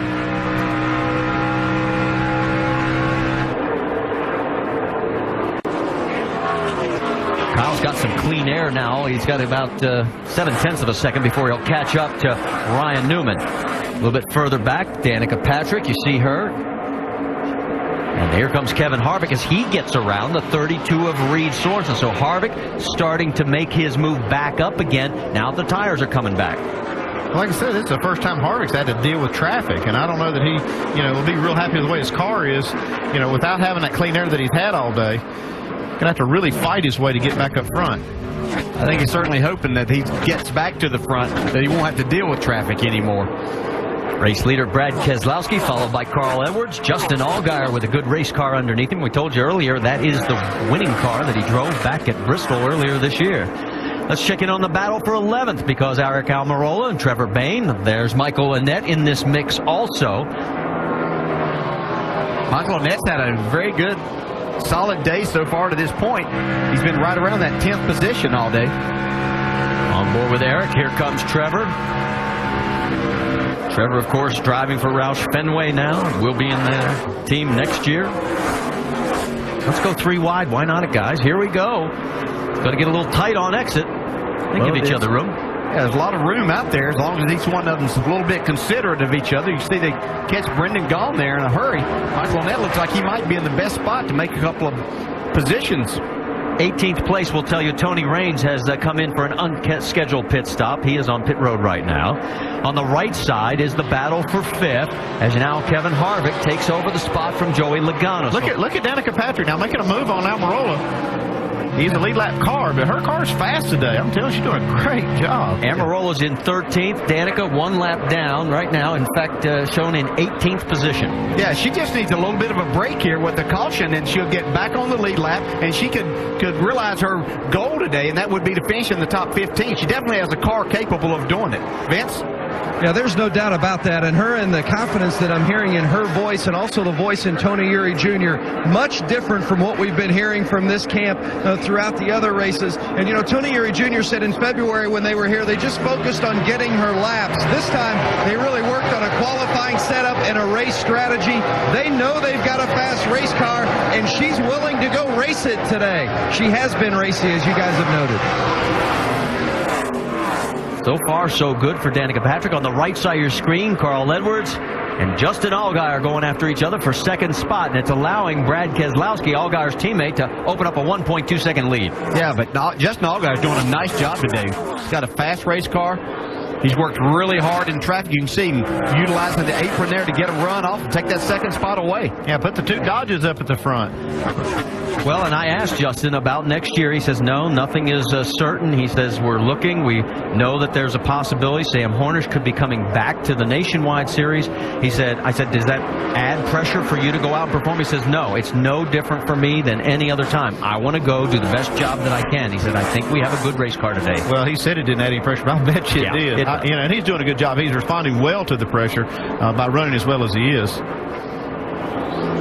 There you see the gap, and Kevin Harvick trying to reel in Carl Edwards. There's the side view of it. And where is the race leader? You got to come up a little bit further. There he is, Brad Keselowski, our 5th different lead, and he's had 7 lead changes. So Brad Keselowski, who right now is in control of the points by just under 400, is also in control of this race. Welcome back to the CampingWorld.com 300. Make sure to go to NASCAR.com for all your latest NASCAR information. We're under our 3rd caution. There is some debris, and a pretty good chunk of it right down in turn number 1 that we saw during the break. The crew is out there. They just got to that location. So it's about, 26 laps since the last round of pit stops. And it looks like, let's get the radio from the 33 of Kevin Harvick. Man, I'm terrified to come down pit road to tell you the truth, but... Well, we're going to find out if the crew can help him out. Let's send it down to Vince Welch with Justin Allgaier. It's been a good run for Allgaier so far today. As you guys have noted, he started 11th. He's up to 2nd. They reminded him here, pit road speed and don't slide through the box. It's a 4-tire change for Allgaier. They're not going to make any adjustments, air pressure or chassis. Jamie? And this team, you heard Kevin Harvick, they better get it done this time. No adjustments, 4 tires, fill it up with fuel. Rear carrier is back in action, Dave. Logano worked his way back up to 5th. Looks a little bit smoother this time. They're going to loosen the race car up just a little bit. Doc? Bottom of your screen, Brad K. Air pressure only. They called off the chassis adjustment. 13.6. Keselowski is down, and he will be the first off of pit road as they scramble back toward 1. Our nationwide insurance race off pit road shows the top 4 spots did not gain or lose, so that is good news for Kevin Harvick. Kyle Busch is back into the top 5. He had picked up 8 spots in 12 laps after the penalty, and here he is right back in the mix again. And Harvick's crew health station, they had a good pit stop right there. And we can tell you the lucky dog goes to Danica Patrick. The other 2 times she had just been passed by another car. And this time she is now back on the lead lap. So that will give us, if the math is correct, about 19 cars on the lead lap. So there's your race leader, Brad Keselowski. We'll show you the race off pit road one more time as we hit the commercial break, as we've completed 103 of 150. Well, you see the number of cars that are taking the wave around here at Auto Club Speedway with 45 laps to go. And here comes the pace car with race leader Brad Keselowski and Justin Allgaier, his Penske teammate. So Dodge running 1-2. Right behind in row number 2, Carl Edwards and Kevin Harvick. Well, we got a moment. Let's take a look at the Fast 5 on the pit stop breakdown, Andy. Yeah, you see how competitive it is in those 12-8. Justin Allgaier, Brad Keselowski, both of those teammates doing a great job on pit road. Kyle Busch's team always strong, 13 flat. See, Kevin Harvick's team did a good job too. And an update from Jamie Little during the break. It was not fuel that got into that pit crew member's eyes. It was the quick dry, the speedy dry. Oh, there was a lot of that down there. And Kevin does not know that. They did not tell him that on the radio. So let's go back on the radio and listen in. Need to be saving here, Ernie? Yeah. With this caution, she'll put us right on the money, but we have nothing for a green-white checkered. Just save all you can. Now, he's obviously talking about fuel, right? Yeah, that's everybody's right on the edge of the window making it to the end. Probably some that can't make it. I just heard that Kevin Harvick can. All right, 11 waiver rounds. Here they go. Carmichael, Scott, Buescher, Nemechek, Mike Wallace, McDowell, Richardson Jr., Raines, Shepard, Allen, and Keller. So now we've got a total of 26 cars back on the lead lap. It's Brad Keselowski. He's picked the inside with Allgaier, Edwards, Harvick, and Kyle Busch is in 5th. Here we go.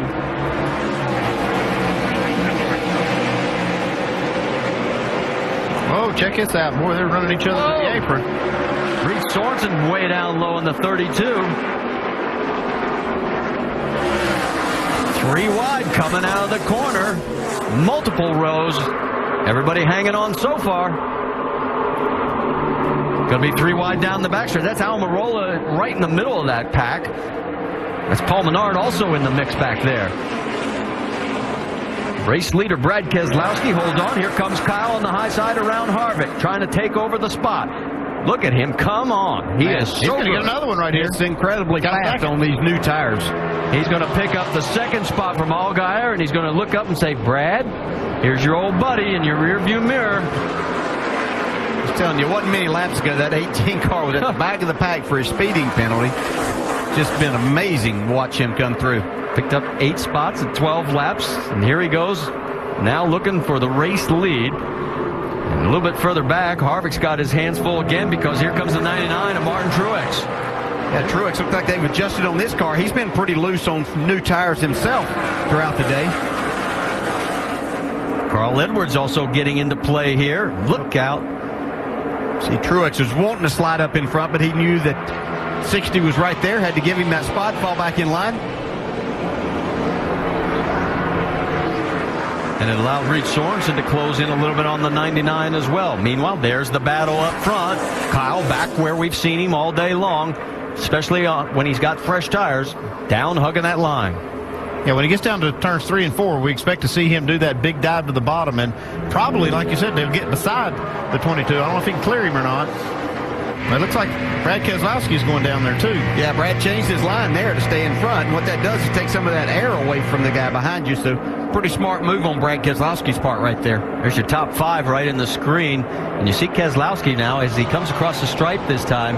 His lead is 0.3 of a second. A little bit further back, that's Joey Logano going side by side with Ryan Newman. That is for 8th position. Back to the battle up front because, again, Busch continues to try the low line. See Keselowski going all the way to the wall in 1 and 2, and then he ran the bottom in 3 and 4.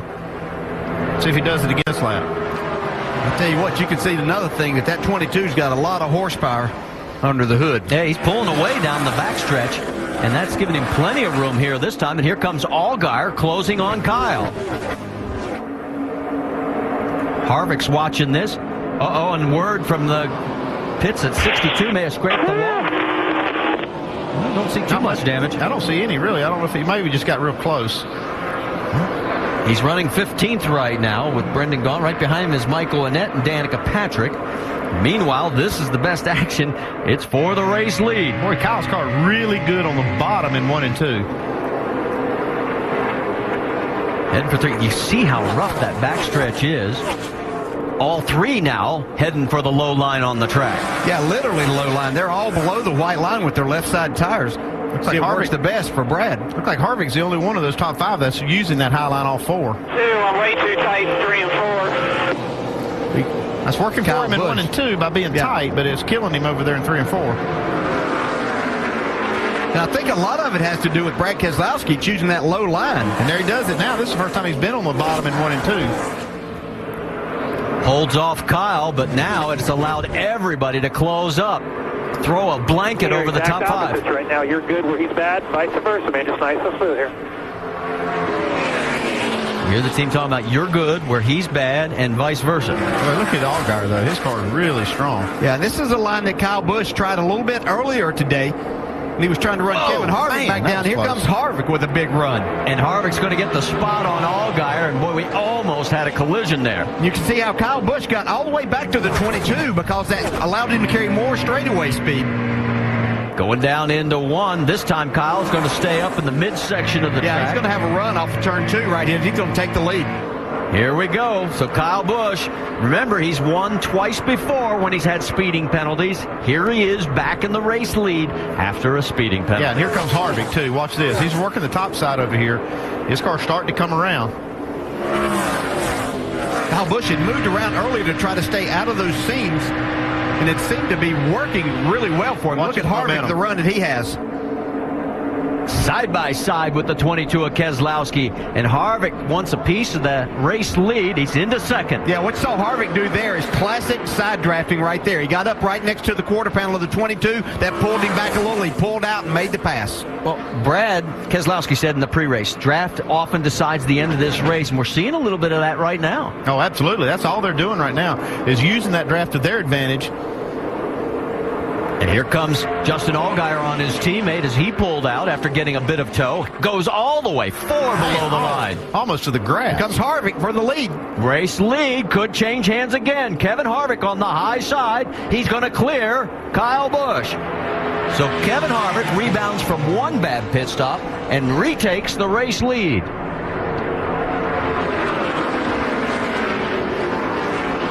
Well, what a solid car Harvick's had all day. They've made a few slight adjustments with this race car, but it's just been very, very fast. It took Kyle Busch just 23 laps, if you count them all, to go from 15th when he served the penalty back to first. Right now he's running in second. Here we go with Joey Logano going underneath Carl Edwards. All of a sudden Carl is losing contact with that group, and Joey looks like he's going to be able to clear him. I think Joey has a fast race car, but the last 2 pit stops have gotten him back in traffic. He's just had to fight his way back.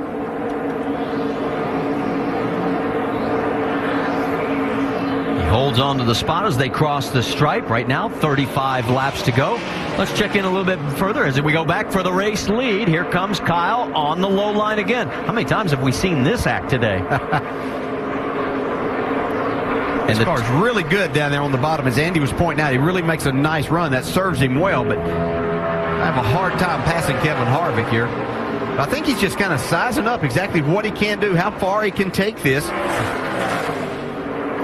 It's the longer way around, but the momentum that the 33 is able to carry is enough that he maintains control of the race lead. Kyle Busch not going to give up. He's going to keep trying something different every lap if it takes it to see if he can find something to beat Kevin.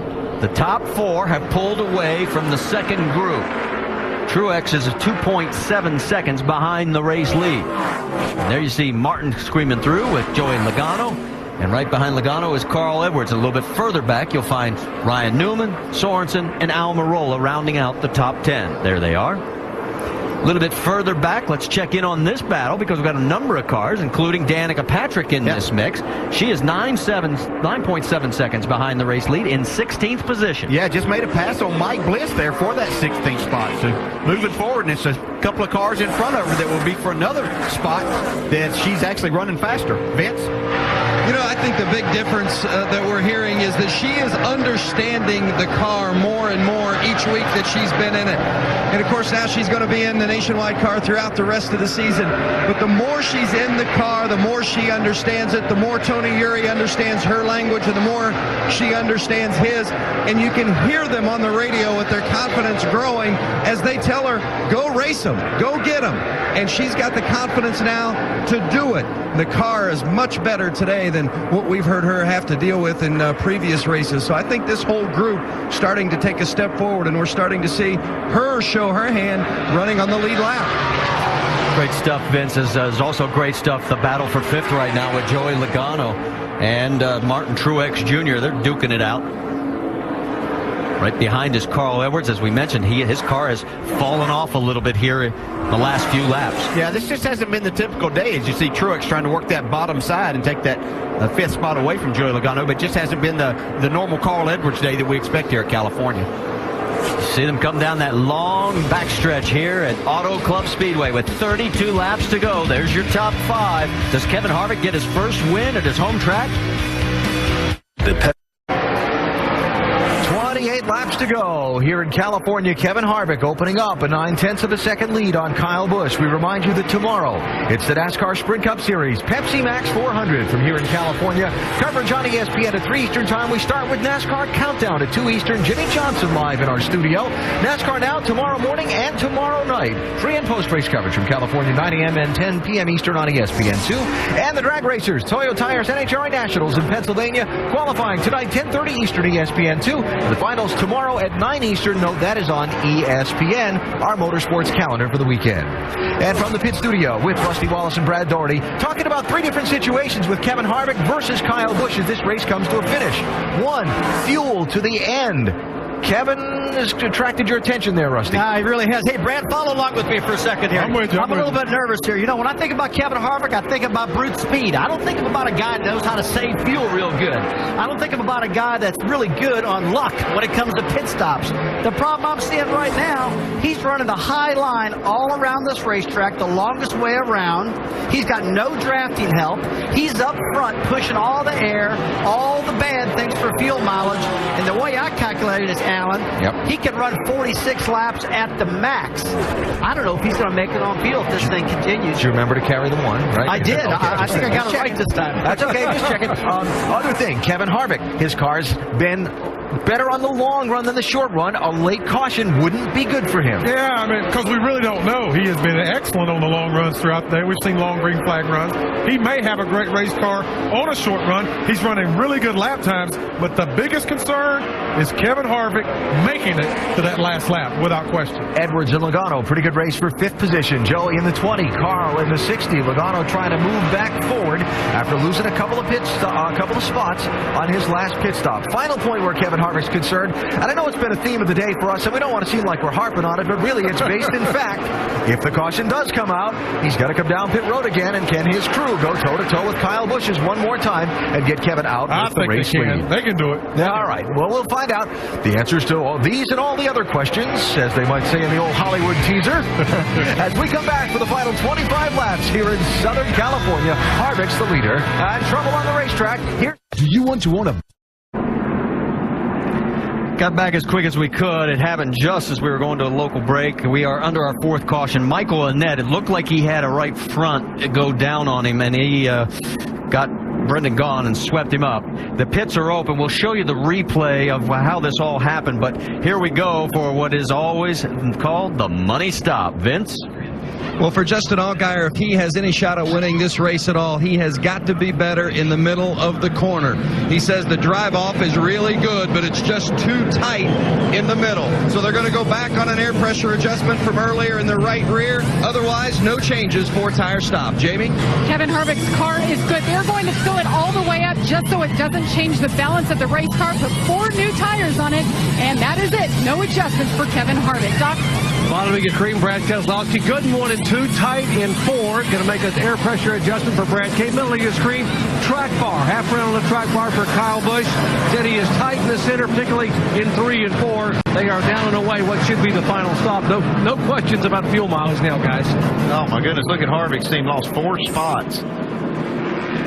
Kyle Busch gained 2, and he's got the lead. That's right. Carl Edwards picks up 4 again. His crew has been stellar today. Allgaier picks up 1. Truex picks up 4. Keselowski holds station in 5th. So again, Kevin Harvick is going to have to come back from another bad pit stop. All right, let's show you what happened and why we are under this 4th caution involving Michael Annett. And watch as here goes Brendan Gaughan to the high side. Yeah, he was just going to the outside of him, going to try to make a pass, and you can see the right front tire light go in Michael Annett's car. Just a terrible break for Brendan Gaughan, unfortunately, there. For both, for Michael Annett with the blown tire also, but Brendan, wrong place, wrong time. Those two are battling for 13th on the racetrack.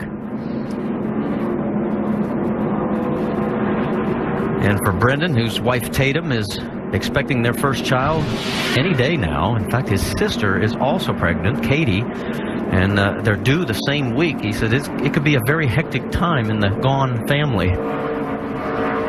And a tough break, the way to end it today, because he had a good car and it was running in the top 15.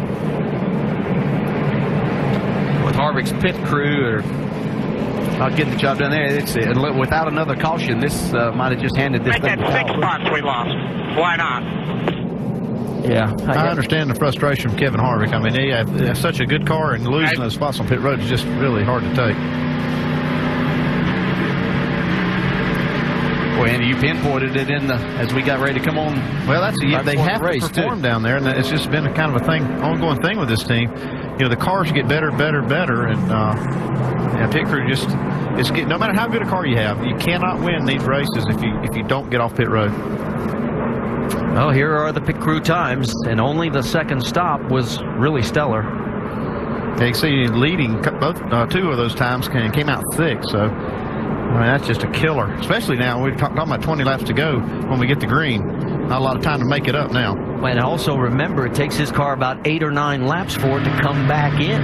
Yeah, that's what I'm saying. Kyle Busch's car is the best right on the get-go with these new tires on. That's whenever he can stretch things out. Kevin's not only going to have to deal with his race car, but he's going to have to deal with some traffic. That's Delana Harvick. She is the car owner. Talking with these guys, trying to encourage them.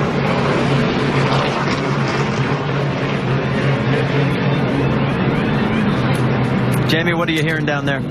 Absolutely. You see Delana there. She's trying to give a boost to this team. Obviously, Kevin Harvick very, very frustrated on the radio. This is his home track, trying to win here for the first time. We have the team morale down right now. And you guys hit the nail on the head. Ernie Cope told Kevin Harvick, it takes us about 6 laps to be better than the 18, and now they just took away 5 positions, you heard Kevin say, so they have their work cut out for him, guys, in this last stint. He hopes it goes green to the end, because you know this car is better on the long run. Well, he's led a total of 86 laps here today. He's one of our 5 different leaders. He's led the most and will clinch those points, although obviously he's not in the championship hunt.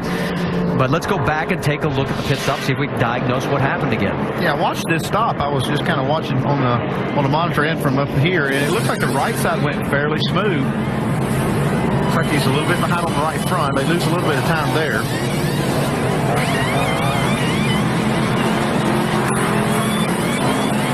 Yeah, actually probably really started on the right front. I didn't catch that on the first time I saw it.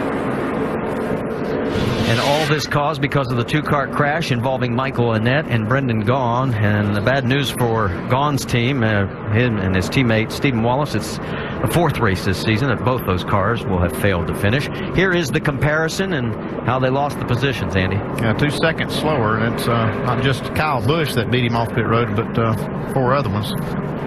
We'll let you know John Borneman III gets the lucky dog for the 2nd time today. That will give us a total of 25 cars on the lead lap. And while we've got a caution, let's check in with our in-race reporter again, Eric Almirola. Eric, Dale Jarrett, you got us? Yeah, I got you. Well, got yourself up in the top 10. How about your race car? We made it better again? Yeah, we've been working on it. Our pit crew's done a really good job of keeping us up here where we're at. I've been struggling, just trying to find a balance. We can make it tight in spots, but we can make it loose in spots too. And I just haven't found the balance I've been looking for. But we got a decent car. Pops and all the guys on this team been working really hard. So we'll see what we got. We've definitely been better on the shorter runs than we have the longer runs. So this might play into our favor. Yeah, it looks like you're going to have just under 20 laps. I was going to ask you about that. These things tend to get pretty wild. Do you have the car to be able to mix it up here? Yeah, it really takes off really well, and then just seems like it gets slick on the right rear after we run about a few laps, and I really have a hard time with it there. But right on the initial get-go, it takes off pretty decent. We can hang with them, so we'll see. Might get excited. Okay, man, we'll be watching. Good luck. Still under caution with 20 laps to go. And of course, we mentioned the fact Carl Edwards twice today his pit crew has done stellar work. He is back up in the 2nd position. Carl's also involved in a new program that AFLAC has put together. It's called Beads of Courage, and donations can be made through AFLAC's website, $5 for each bead. And they go to kids in hospitals that go through major procedures. Madison, a 7-year-old from Georgia, Carl is wearing her beads today, and we wish Madison well in her recovery. And it's a great program, so I'm glad that we had a chance to pass it along. Yeah, Marty, talk about a lot of these drivers doing really good things in a lot of different areas. A lot of the communities they either come from or causes they really believe in, and they don't get enough credit for all the things they do away from the racetrack. Well, and you mentioned this, some of the other things we talked about earlier. Kevin Harvick, of course, making that endowment for scholarship, over $150,000 to Bakersfield campus, where he grew up, and he said, it's just my way of giving back. As we get ready now with some of the cars, no, they look like they were just trying to avoid the safety vehicle there. Let's talk a little Saturday night football, because now we've got ABC with a great rivalry. 23rd ranked, the Seminoles of Florida State against 13th ranked Miami Hurricanes. And some on the West Coast are going to see USC take on the Stanford Cardinal. It's Saturday night football presented by Southwest Airlines on ABC, 8 Eastern and 5 Pacific.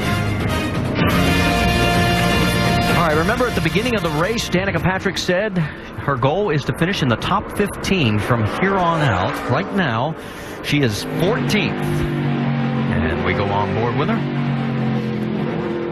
She's got a car good enough to even drive forward, I think, from here. So see how it works out. Yeah, see how she does. Now, she hasn't been in a position like this, really racing hard here at the end of a race. We got a little less than 20 laps to go, so should be fun to watch. Vince? Yeah, and as they get ready for this restart, they're reminding her, don't let them push you around. Go get you some. So look for Danica. Hold her ground and maybe grab a spot or two here on the restart. Well, 11 drivers have finished in the top 10 for JR Motorsports in 2010. Could it be that she could crack the top 10? She's going to have to get around Ricky Stenhouse Jr., Trevor Bayne, Paul Menard, and Reed Sorensen. That's a pretty talented group. You got Kyle Busch up front. You know, he's won in all 3 major series at this racetrack, and was one other driver that's done that, Marty. I bet you don't know who it is. Well, I'm sorry. I was looking at the waiver rounds. It's Mark Martin. Okay, buddy, thanks, because I was looking at the waiver rounds. Mark Green, Colin Brown, Kenny Wallace, Morgan Shepherd. That puts 25 cars back on the lead lap. Nope. Lights just came back on, and that could be a good reason why. They got a truck. Yeah, I don't think that we want to race with the truck out there. He's kind of out of the groove, though. No. That's right. Kevin Harvick's been up there some. So it gives us another opportunity, and what it's going to do now, it'll be, what, 18 to go next time by. Yeah, and this is just hurting Kevin Harvick's chances even more with each lap that we add here. Let's see, a couple other cars that we haven't touched a lot of base with. How about Ricky Carmichael? We haven't seen his car much today, but he is running 18th right now as he comes across the line. And a good run last week at Kansas, and then a little bit of a setback here in practice. He's had a little up and down weekend here. He really fast in practice, and then found himself in the wall, pushed it just a little too hard. So they had to get this backup car out. So they kind of started out behind the 8-ball, but done a good job today, and stayed on the lead lap now inside the top 20. You see all those rookie stripes on the back of a lot of yellow bumpers right there. A lot of rookies right in front of him, too. How about Ricky Stenhouse? There he is, again, leading the rookie points side by side with Danica Patrick. He's running in 14th right now. And Brian Scott running in the 15th position, right behind him in the 09. So you get to keep the points from your 16 best races. And Ricky is very much focused on that. He knows how much Jack Roush wants another Rookie of the Year honor. He's had so many in his career. Yeah, one thing I worry about with these restarts, when the intensity level's high and you've got a lot of yellow bumpers in a cluster right there, guys, they have really got to be on their toes. Well, and that was what the team was talking about to Danica. Don't let them push you around. Well, you don't want to get pushed around, but you also want to make sure that you're not doing anything crazy. You know, you have to still pay attention to what you're doing. Carl Edwards on point, or Kyle Busch, I should say, as he is going to come around, and Kyle's going to be on the low side. No surprise there. Edwards in second. Allgaier, Truex, Brad Keselowski, Kevin Harvick in sixth. That's your top 6 as the pace car gets ready to pull down. Yeah, you might want to watch this 12 car. He's been really fast on fresh tires, too, so he might have something to say about this conclusion of this race. Well, he's right behind Kyle Busch, Justin Allgaier, and his teammate Brad Keselowski right behind him. So here we go with now 17 laps to go at Auto Club Speedway. Logano's going down low. We're going to go 3 wide through 1. Maybe 4 wide. Yep. Harvick's up the high side. Look out, man. Oh, Keselowski almost clipped with the 99, but he clears him. Here comes Carl Edwards on the high side. Down the back straightaway. You can see just about everybody slicing for a position. Yeah, Carl's car just does not get up to speed very well. We've seen this on a number of the restarts. I don't think I'd want to get in Kevin Harvick's way right now. You know he's got to be mad. Just like Alan and the gang talked about in Countdown, we always seem to have great finishes here in the Nationwide Series, although Kyle's trying to run away and hide here. Look at the battle for 3rd, 4th, and 5th. And Kevin Harvick right on the rear bumper. Justin Allgaier. I'm sorry, Brad Keselowski was pushing him down through there. Harvick on the back bumper of Keselowski. Remember, Harvick's car usually takes about 8 laps for it to come in. We're on board with him right now. He is side by side. Now the 22 nosing ahead and going after his teammate, Justin Allgaier. Harvick's going to go back up where he likes it, higher on the track. See, Brad really drove it down in there to get by Justin Allgaier. Now he's going to try to go after Carl for second. Comes Martin Truex in the 99 battling And he has to pull back in behind Kevin.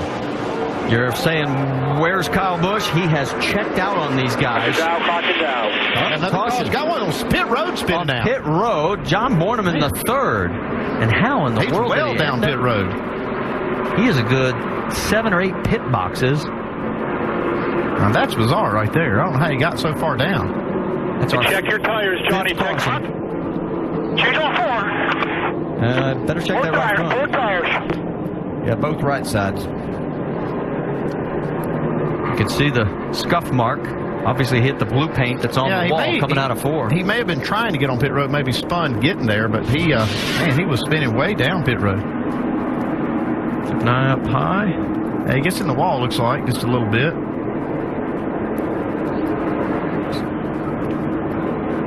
Get a better angle of him spinning down here. Oh, here we go. Yeah, he hits the wall and starts spinning down pit road. But look how far this car goes down through here. This is could have been a scary situation with the Cruise, but doesn't hit anything there. One last angle, and oh, there was a little contact there as he slid up. Lucky he doesn't hit that embankment there at the end of the pit wall. So Borneman, who had just gotten back on the lead lap, courtesy of the lucky dog, gets 4 fresh tires. You see the damage on the right front corner. And that may be the contact that he had with the car. Yeah, exactly. And I couldn't see what car number that was. I think this is a break for Kevin Harvick.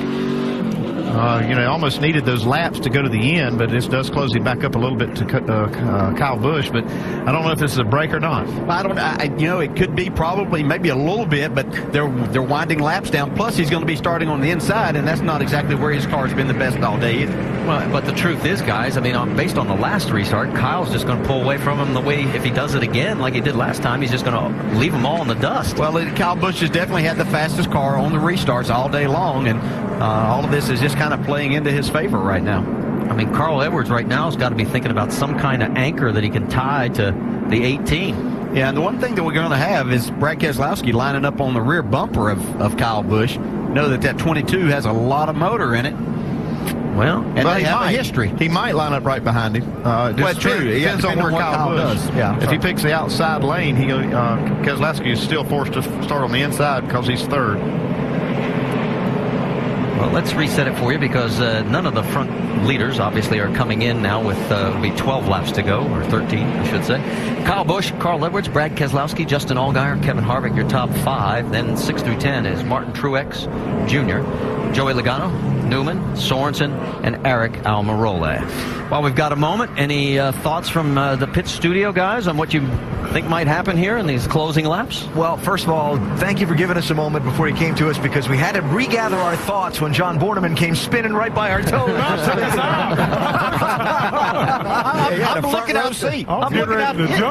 looking out the pit studio, and a car goes by me at 200 miles an hour backwards. It was unbelievable. It was interesting. So let's talk about the finish. Let's talk the finish of this race. We've talked about feisty being the word to describe the last couple of finishes here. Have we seen the last caution flag? No way. We will have another caution, I think. We're going to have another caution. The thing, though, is Kyle Busch, he is so fast on the short run. I mean, he was checking out right there. If that hadn't have happened, he may have pulled off into the sunset. So somebody's got to get to his rear bumper and hang on. And that leads to my next question is, watching the Gibbs guys try to make their streak in the Nationwide Series at this track 6 straight. Yeah. Is it Kyle or someone else? Well, 6 out of the last 7 winners in the past few weeks have started on the front row. Kyle Busch started on the front row. I'm going with Kyle. I've seen Carl Edwards, though, have some miraculous runs. This guy's not scared of nothing. We're running out of laps right now. I think it's going to be a shootout. I really do. And I think there's going to be more cautions and more wrecks. These cats are wound up. They want to win this thing. And, hey, when it gets to the end like it is right now, the tensions really get high. And I don't want to be on Kevin Harvick's crew chief. Pit crew at the end of this race. All right, short run, feisty finish. I'll just throw this one in there. Don't be surprised if the car number rolling into victory lane is 12 or 33. Ooh. Just in case the other guys all take each other out. Marty, DJ, and Andy, what do you think? It's going to be good. I won't bet against you on that, Alan, because of what we've seen in the past here. The number of, shall we say, guys sort of moving each other around at very high rates of speed. Yeah, the problem they have is Kyle Busch goes down into turn 1, and I don't think he ever lifts. And these other guys are having to feather the throttle a little bit. So he just gets such a good run and distance himself a little bit right there that it's going to be hard to catch him. Let's get an update from pit road, Dr. Jerry Punch. Yeah, they wanted to fix Kyle's entry, and Jason, you gave him a half around the track bar. I know it helped a lot, but how concerned are you about that 33 car coming? 33's been tough. I mean, he's been a little quicker than we've been all day. We just can't quite get the whole corner put together. We've had to work on our exit. It's been a little too tight, and when we work on that, then we get the entry a little too free. So we hit it with a different combination here than we've hit all day, and you know, hopefully with 10 to go, we've hit it right. But Kyle's done a great job. These guys have done a nice job on pit road, obviously. And I also want to say our condolences go out to Jason Terry and his family there in Owensboro, Kentucky. Jason, I worked with Jason for several years. It was an honor for me to work with him. Great guy, and he'll be greatly missed. And our prayers and our thoughts are with his family and friends. Thank you very much, Jason. Marty? And Jason obviously still has time to put the proper perspective on everything. As we get ready to go back to Green Flag Racing, we'll tell you that Jason Keller got the lucky dog. Green Flag is getting ready and does fly. Kyle Busch is down low where we expected. Carl Edwards right side by side as they come across the stripe. Well, he got that part of it, the start of it good there for Carl Edwards. Can he hang and get something on his rear quarter here? Let's see. I don't think so. It's like Kyle Busch, like you said, they're just wide open right through the corner. Look, but only Keselowski hanging tight. Yeah, Keselowski tried to hang with him, but boy, he just cannot. Kyle has the lead. Here comes Edwards. A little bit further back. Look at Reed Sorensen ducking out. Carl got a good run off of turn 2 on him there. He's able to hang a little closer than he was the last time. Takes 2 wheels below the line, trying to stay right on that back bumper. Next time by, 10 laps to go here at Auto Club Speedway. Look out, Harvick's just having a terrible time. He lost a lot of ground right there. Yeah, he's got Al Mirola he's got to get around right now, along with Ryan Newman. He is going to finally get that spot back. But you're right, laps are going to be running out for Harvick. 3 wide there. Harvick's back up where he's been running best all day long. He's got those 2 guys cleared. But Harvick still has a long way to go. It's like, look out, Danica gets turned. Turned hard. Danica Patrick, she was running 14th. Stenhouse is involved. The 10, Ricky Carmichael's involved. So I was talking about there was a lot of yellow bumpers in that group. But what should I do? Just come on to the pit. Come on around here. This was a tough break. She was inside the top 15, which was her goal. And she got turned.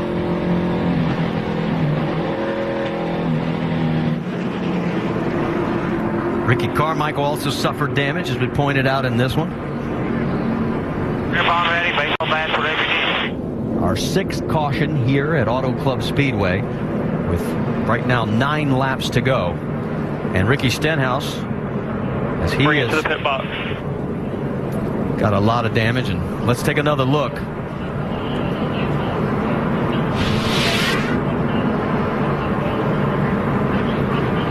Somebody got in the back of James Busher, looks like maybe Carmichael, and then just forced him, Busher, into the 7. And then it just, man, it all breaks loose. So at least 3 cars with heavy damage. Let's go on board with Danica and just listen. There, entry bumper, still there, clear. Outside now, outside, outside, outside, outside, outside. Stay low, hold the brake there. Hold the brake. Hold the brake. We got a big wreck there. Keep the wheels straight as you can. Keep the wheels straight as you can. Right there. You'll be all right. All right, but what should I do? Just come on to the pit. Come on around here. Be fine. One more angle. Yeah, you could see that the spotter told her that there was someone outside. She gave room to that car. And then, unfortunately, wow, I don't know if he got hit from behind, turned out. Hard to tell right there. Yeah, it's really hard to tell exactly how it happened, but definitely contact from James Busher. And there's Danica as she's taking it back to the garage area, and her day obviously is over. A tough break here because she really had a top 15 car And you can see just the look in her eyes. Yeah, she's got to be disappointed, but she still has to be looking forward to some of the next races coming up because, man, they made a lot of headway this weekend. Yeah, and this one wasn't her fault by any stretch of the imagination. She drove a great race in the season ender at Miami in the IndyCar Series, racing teammate Tony Kanaan side by side for lap after lap, and she ended up finishing second in that one. And then came out here and she was running as high as 13th, got passed for 14th at the time of the crash. And there is Ricky Carmichael, the second car that they've dinged up this week. Bristol, when it was like that, they're telling us we got to go behind the wall. So you heard the call, take it behind the wall. Go. So Ricky Carmichael had a great start to his nationwide career last week at Kansas. Is not going to have the kind of result that they were hoping for. He was running on the lead lap as well, had another good run going. So tough breaks for two rookies here in the Nationwide Series. Let's get back to the battle at hand because we're still going to have another restart. Kyle Busch, Carl Edwards, Brad Keselowski up front.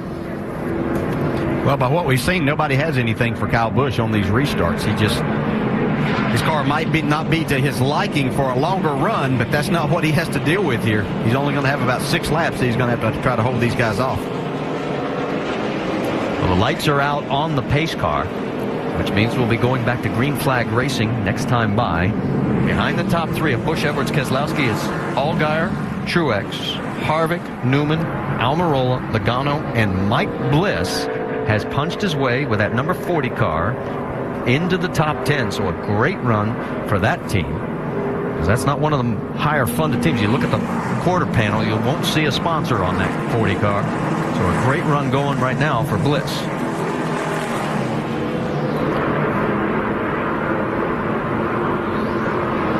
Right now we show a total of 22 cars. Old Faithful has erupted back in the garage area. 22 cars on the lead lap. Well, they've had all kinds of problems with that car. I don't think they'll get back out. Well, right now we only have 7 laps remaining. And Jason Radcliffe looks over and says, okay, guys, it's out of our hands. Yeah, they've done their job. They put their man out front where he likes that good, clean air and can control these restarts. So it's all up to their drivers to see what they can do on the racetrack now. You know, you saw Jack Roush there. Roush Fenway Racing and Joe Gibbs Racing have combined won 11 of the last 13 nationwide races here at Auto Club Speedway. And he's got a good chance with Carl Edwards running in second place right now. And whoops, pace lights have just come back on. So we're going to go another lap around here, the 2-mile circuit at Auto Club Speedway. Gives and you know, everything comes around, but okay. I know it usually doesn't. All right, well, pace car has pulled off. Well, I asked you to put yourself in the mind of the other guys, and you're hoping for him to spin tires, but we're back to green, and I don't see much in it. Spin it all. Here we go. Carl hanging with him there for a minute, though. Carl goes to the high side to protect from Allgaier, and it allows Keselowski to sort of sneak in underneath him. Brad's going to try to get a nice run on the high side here, see if he can get up to the right rear quarter panel. He's got a good run. I don't think Kyle's going to get quite as far out this time. There's Harvick also in the mix by Allgaier. Martin Truex in this mix as well. Here comes Logano as he pulls out to follow the 33. Yeah, this is not exactly where Kevin's car is good. You can see Allgaier coming back on the outside.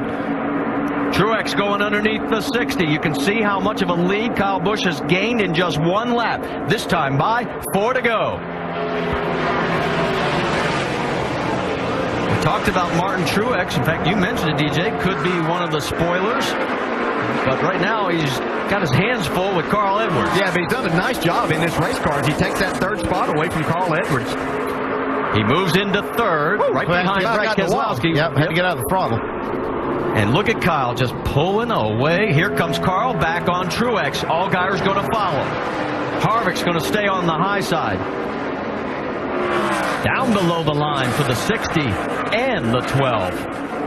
Oh, we're going to have a 3-wide sandwich. Right this here. Could get rough. Yep. Yeah, here it comes. Low, now 4 wide. Logano says, I want to get away from this. Well, that's a wreck that didn't happen there.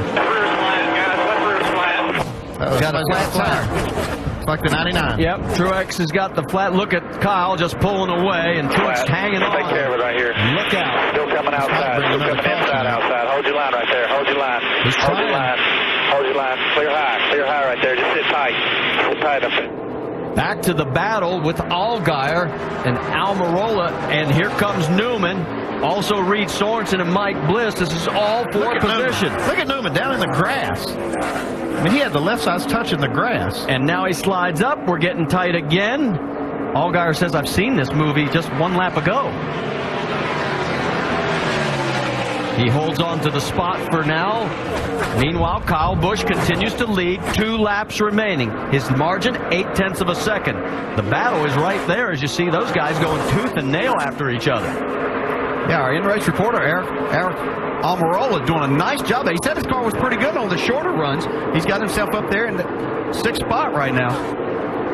It's Reed Sorensen a little bit further back, right there, and then off further back even more is Paul Menard. Here comes Newman again underneath the 88. Can't get anything accomplished. This time by, white flag is flying for Kyle Busch.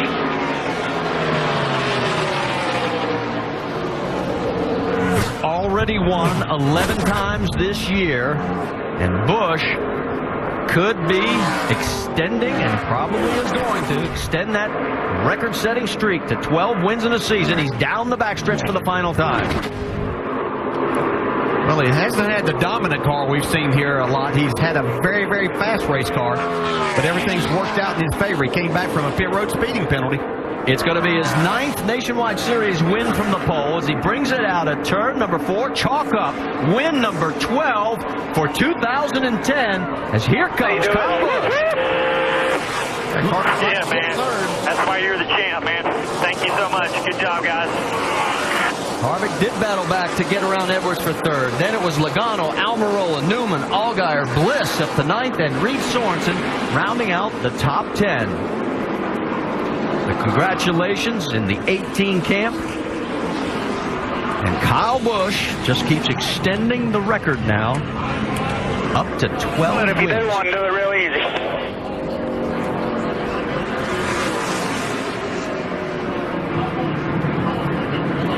Joe Gibbs, go ahead. I'm sorry, they seal these engines after these races that they can run again. They're forced to actually run these engines more than once. So they told him right there they could do he could do a burnout, but he had to be real easy on the engine.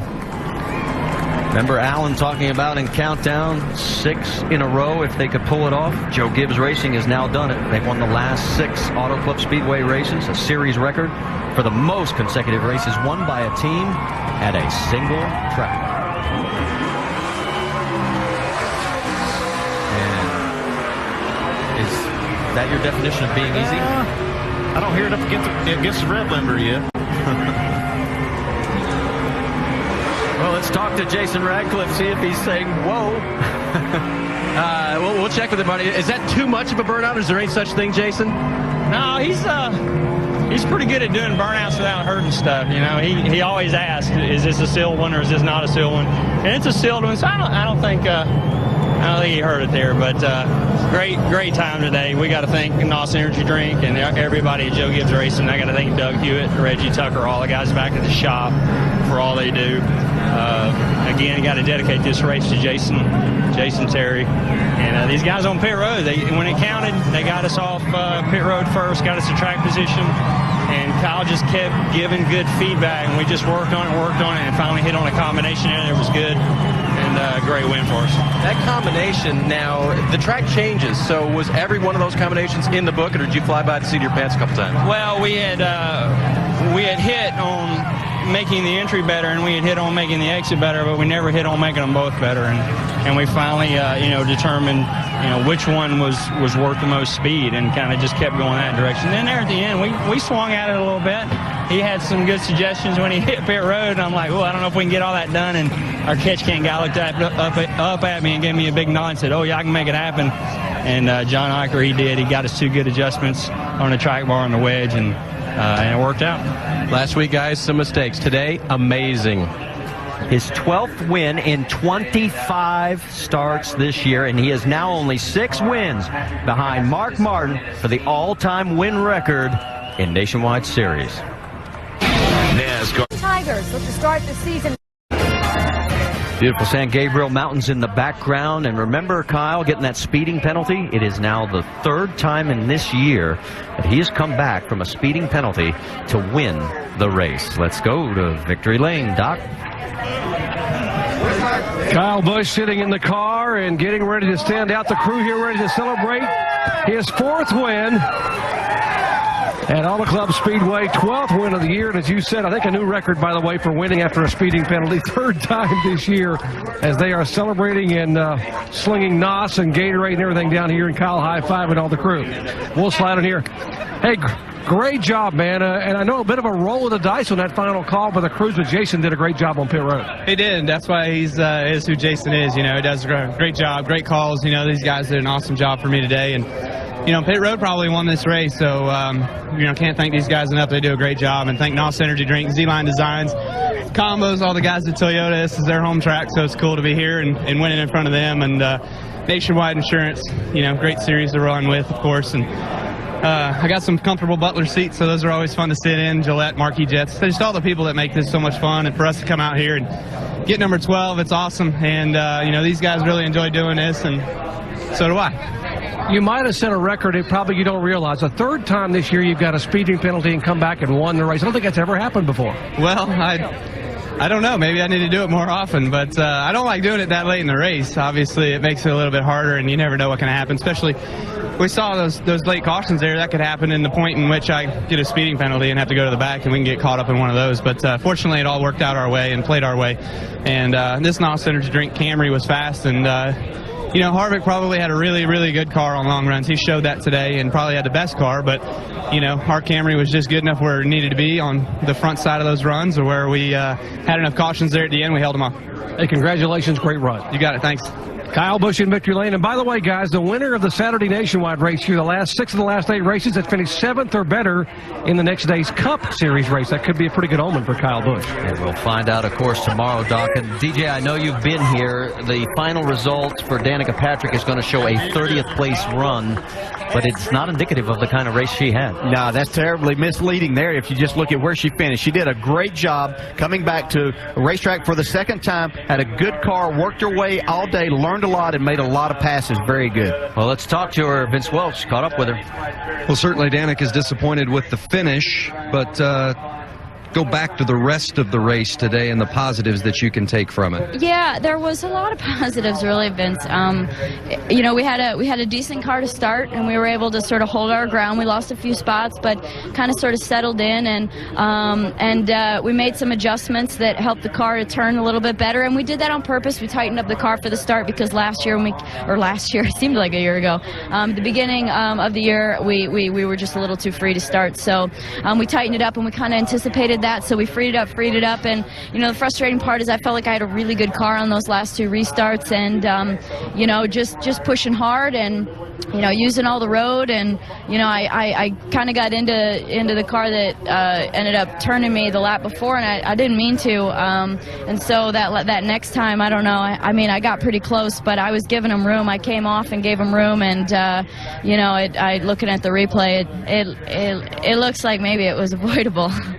As we take a look at the replay from your perspective and take the accident out of it, what did you take most from this day today? I was really happy that that the car was good on the long run. I was really happy with that. It was good kind at the beginning, settling in the middle, and then I came on at the end. And I've been really confused as to what it's going to take to be good from the beginning to the end, and I think that we're getting closer. I really do. Tony Jr. did a good job of setting the car up today. We made good changes. He set the car up right for the start so I could have confidence and we could free it up. And I mean, a lot of things went really well today, so I'm very pleased for that. I'm lucky that you show me me on TV to show that I had some good moments, because the result obviously wasn't very good, but you know, we had a good race for the Tissot car today, and you know, we're gonna have a lot of confidence going into Charlotte, I think, and you know, it does make a difference to come back for a second time. It's a bummer there won't be any others. She's smiling despite the finish. Certainly a much better day today for Danica Patrick. Jamie? Well, we have Carl Edwards and Justin Allgaier having a little bit of fun here. No short jokes. But, Carl, you had a great day in the pits, great day on the track. Take us through overall your impressions. Yeah, my Copart.com guys did a really good job on pit road. They had 2 12.5-second pit stops, which is spectacular. So I thought there at the end, I thought we had a chance at it, but we ended up finishing 4th. And, you know, overall, I think that our Copart.com Fusion was like probably a 7th place car all day. So I was really pretty pleased with 4th for what we had, and we'll just continue, go forward, and hopefully have a good run at Charlotte. We got the Mustang there, and that should be a lot of fun. But just excited about the race tomorrow, and like I said, my guys did a great job on pit road. All right, good luck tomorrow. We'll see you then. And Justin, you made it exciting there at the end. You and Martin Truex Jr. What exactly was happening there? Honestly, I don't know. You know, the Verizon Dodge guys did a great job all day long. You know, we felt like we had a 4th or 5th place car. We didn't think we could win the race, but pit crew did an awesome job, and the engines were just unbelievable. So stayed up there and just drove a safe race and tried to make it to the end, and felt like we did that pretty well. And then got together with Martin, and I don't know exactly what happened. You know, I got a run on the inside, and I think Harvick might have gotten a run to the outside. So it's unfortunate that we got the finish that we did, but looking forward to next week, take the Verizon Dodge Challenger and hopefully get a victory. I know the Challenger was in victory lane earlier this year, so we'd like to get one for our team. All right, Justin Allgaier finishes 8th. Let's go to Dave. Second place finisher Brad Keselowski, who led 22 laps in the 22 car before not being able to catch Kyle at the end. What was missing? You know, the 1820 have just had a little more speed than we have this year on the mile and a halves and the 2 miles. So when we got the new car, ran at Michigan, the Dodge Challenger, you know, we were able to get up front and lead laps and win that race. But the regular koi car, whatever you want to call it, which is a Charger, we're just a little bit off. So we got to do a little bit more work on it, but we spent a lot of time focusing on the new car. So it's kind of a balancing act, but can't wait till next year when we get that car, and hopefully we'll be able to win these races and have the best car. But just off a little bit today, but still had a great points day, led some laps, did everything we wanted to do other than win. So happy with the effort and proud of everybody on my Discount Tire, America's Tire Dodge team. All right, we'll see Brad in that new Nationwide car next week at Charlotte. Jamie? Well, Kevin Harvick was certainly the class of the field today with the speed of your race car. How do you sum up a frustrating day on pit road?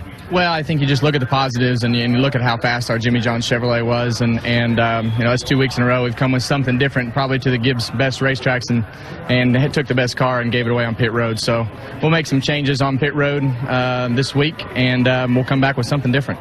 You guys did bring a different setup for these bigger tracks to roll through the center better. That seemed to have worked. What is your thoughts on that? Well, our cars are just tremendously better than what they had been. We took that next step, and obviously we got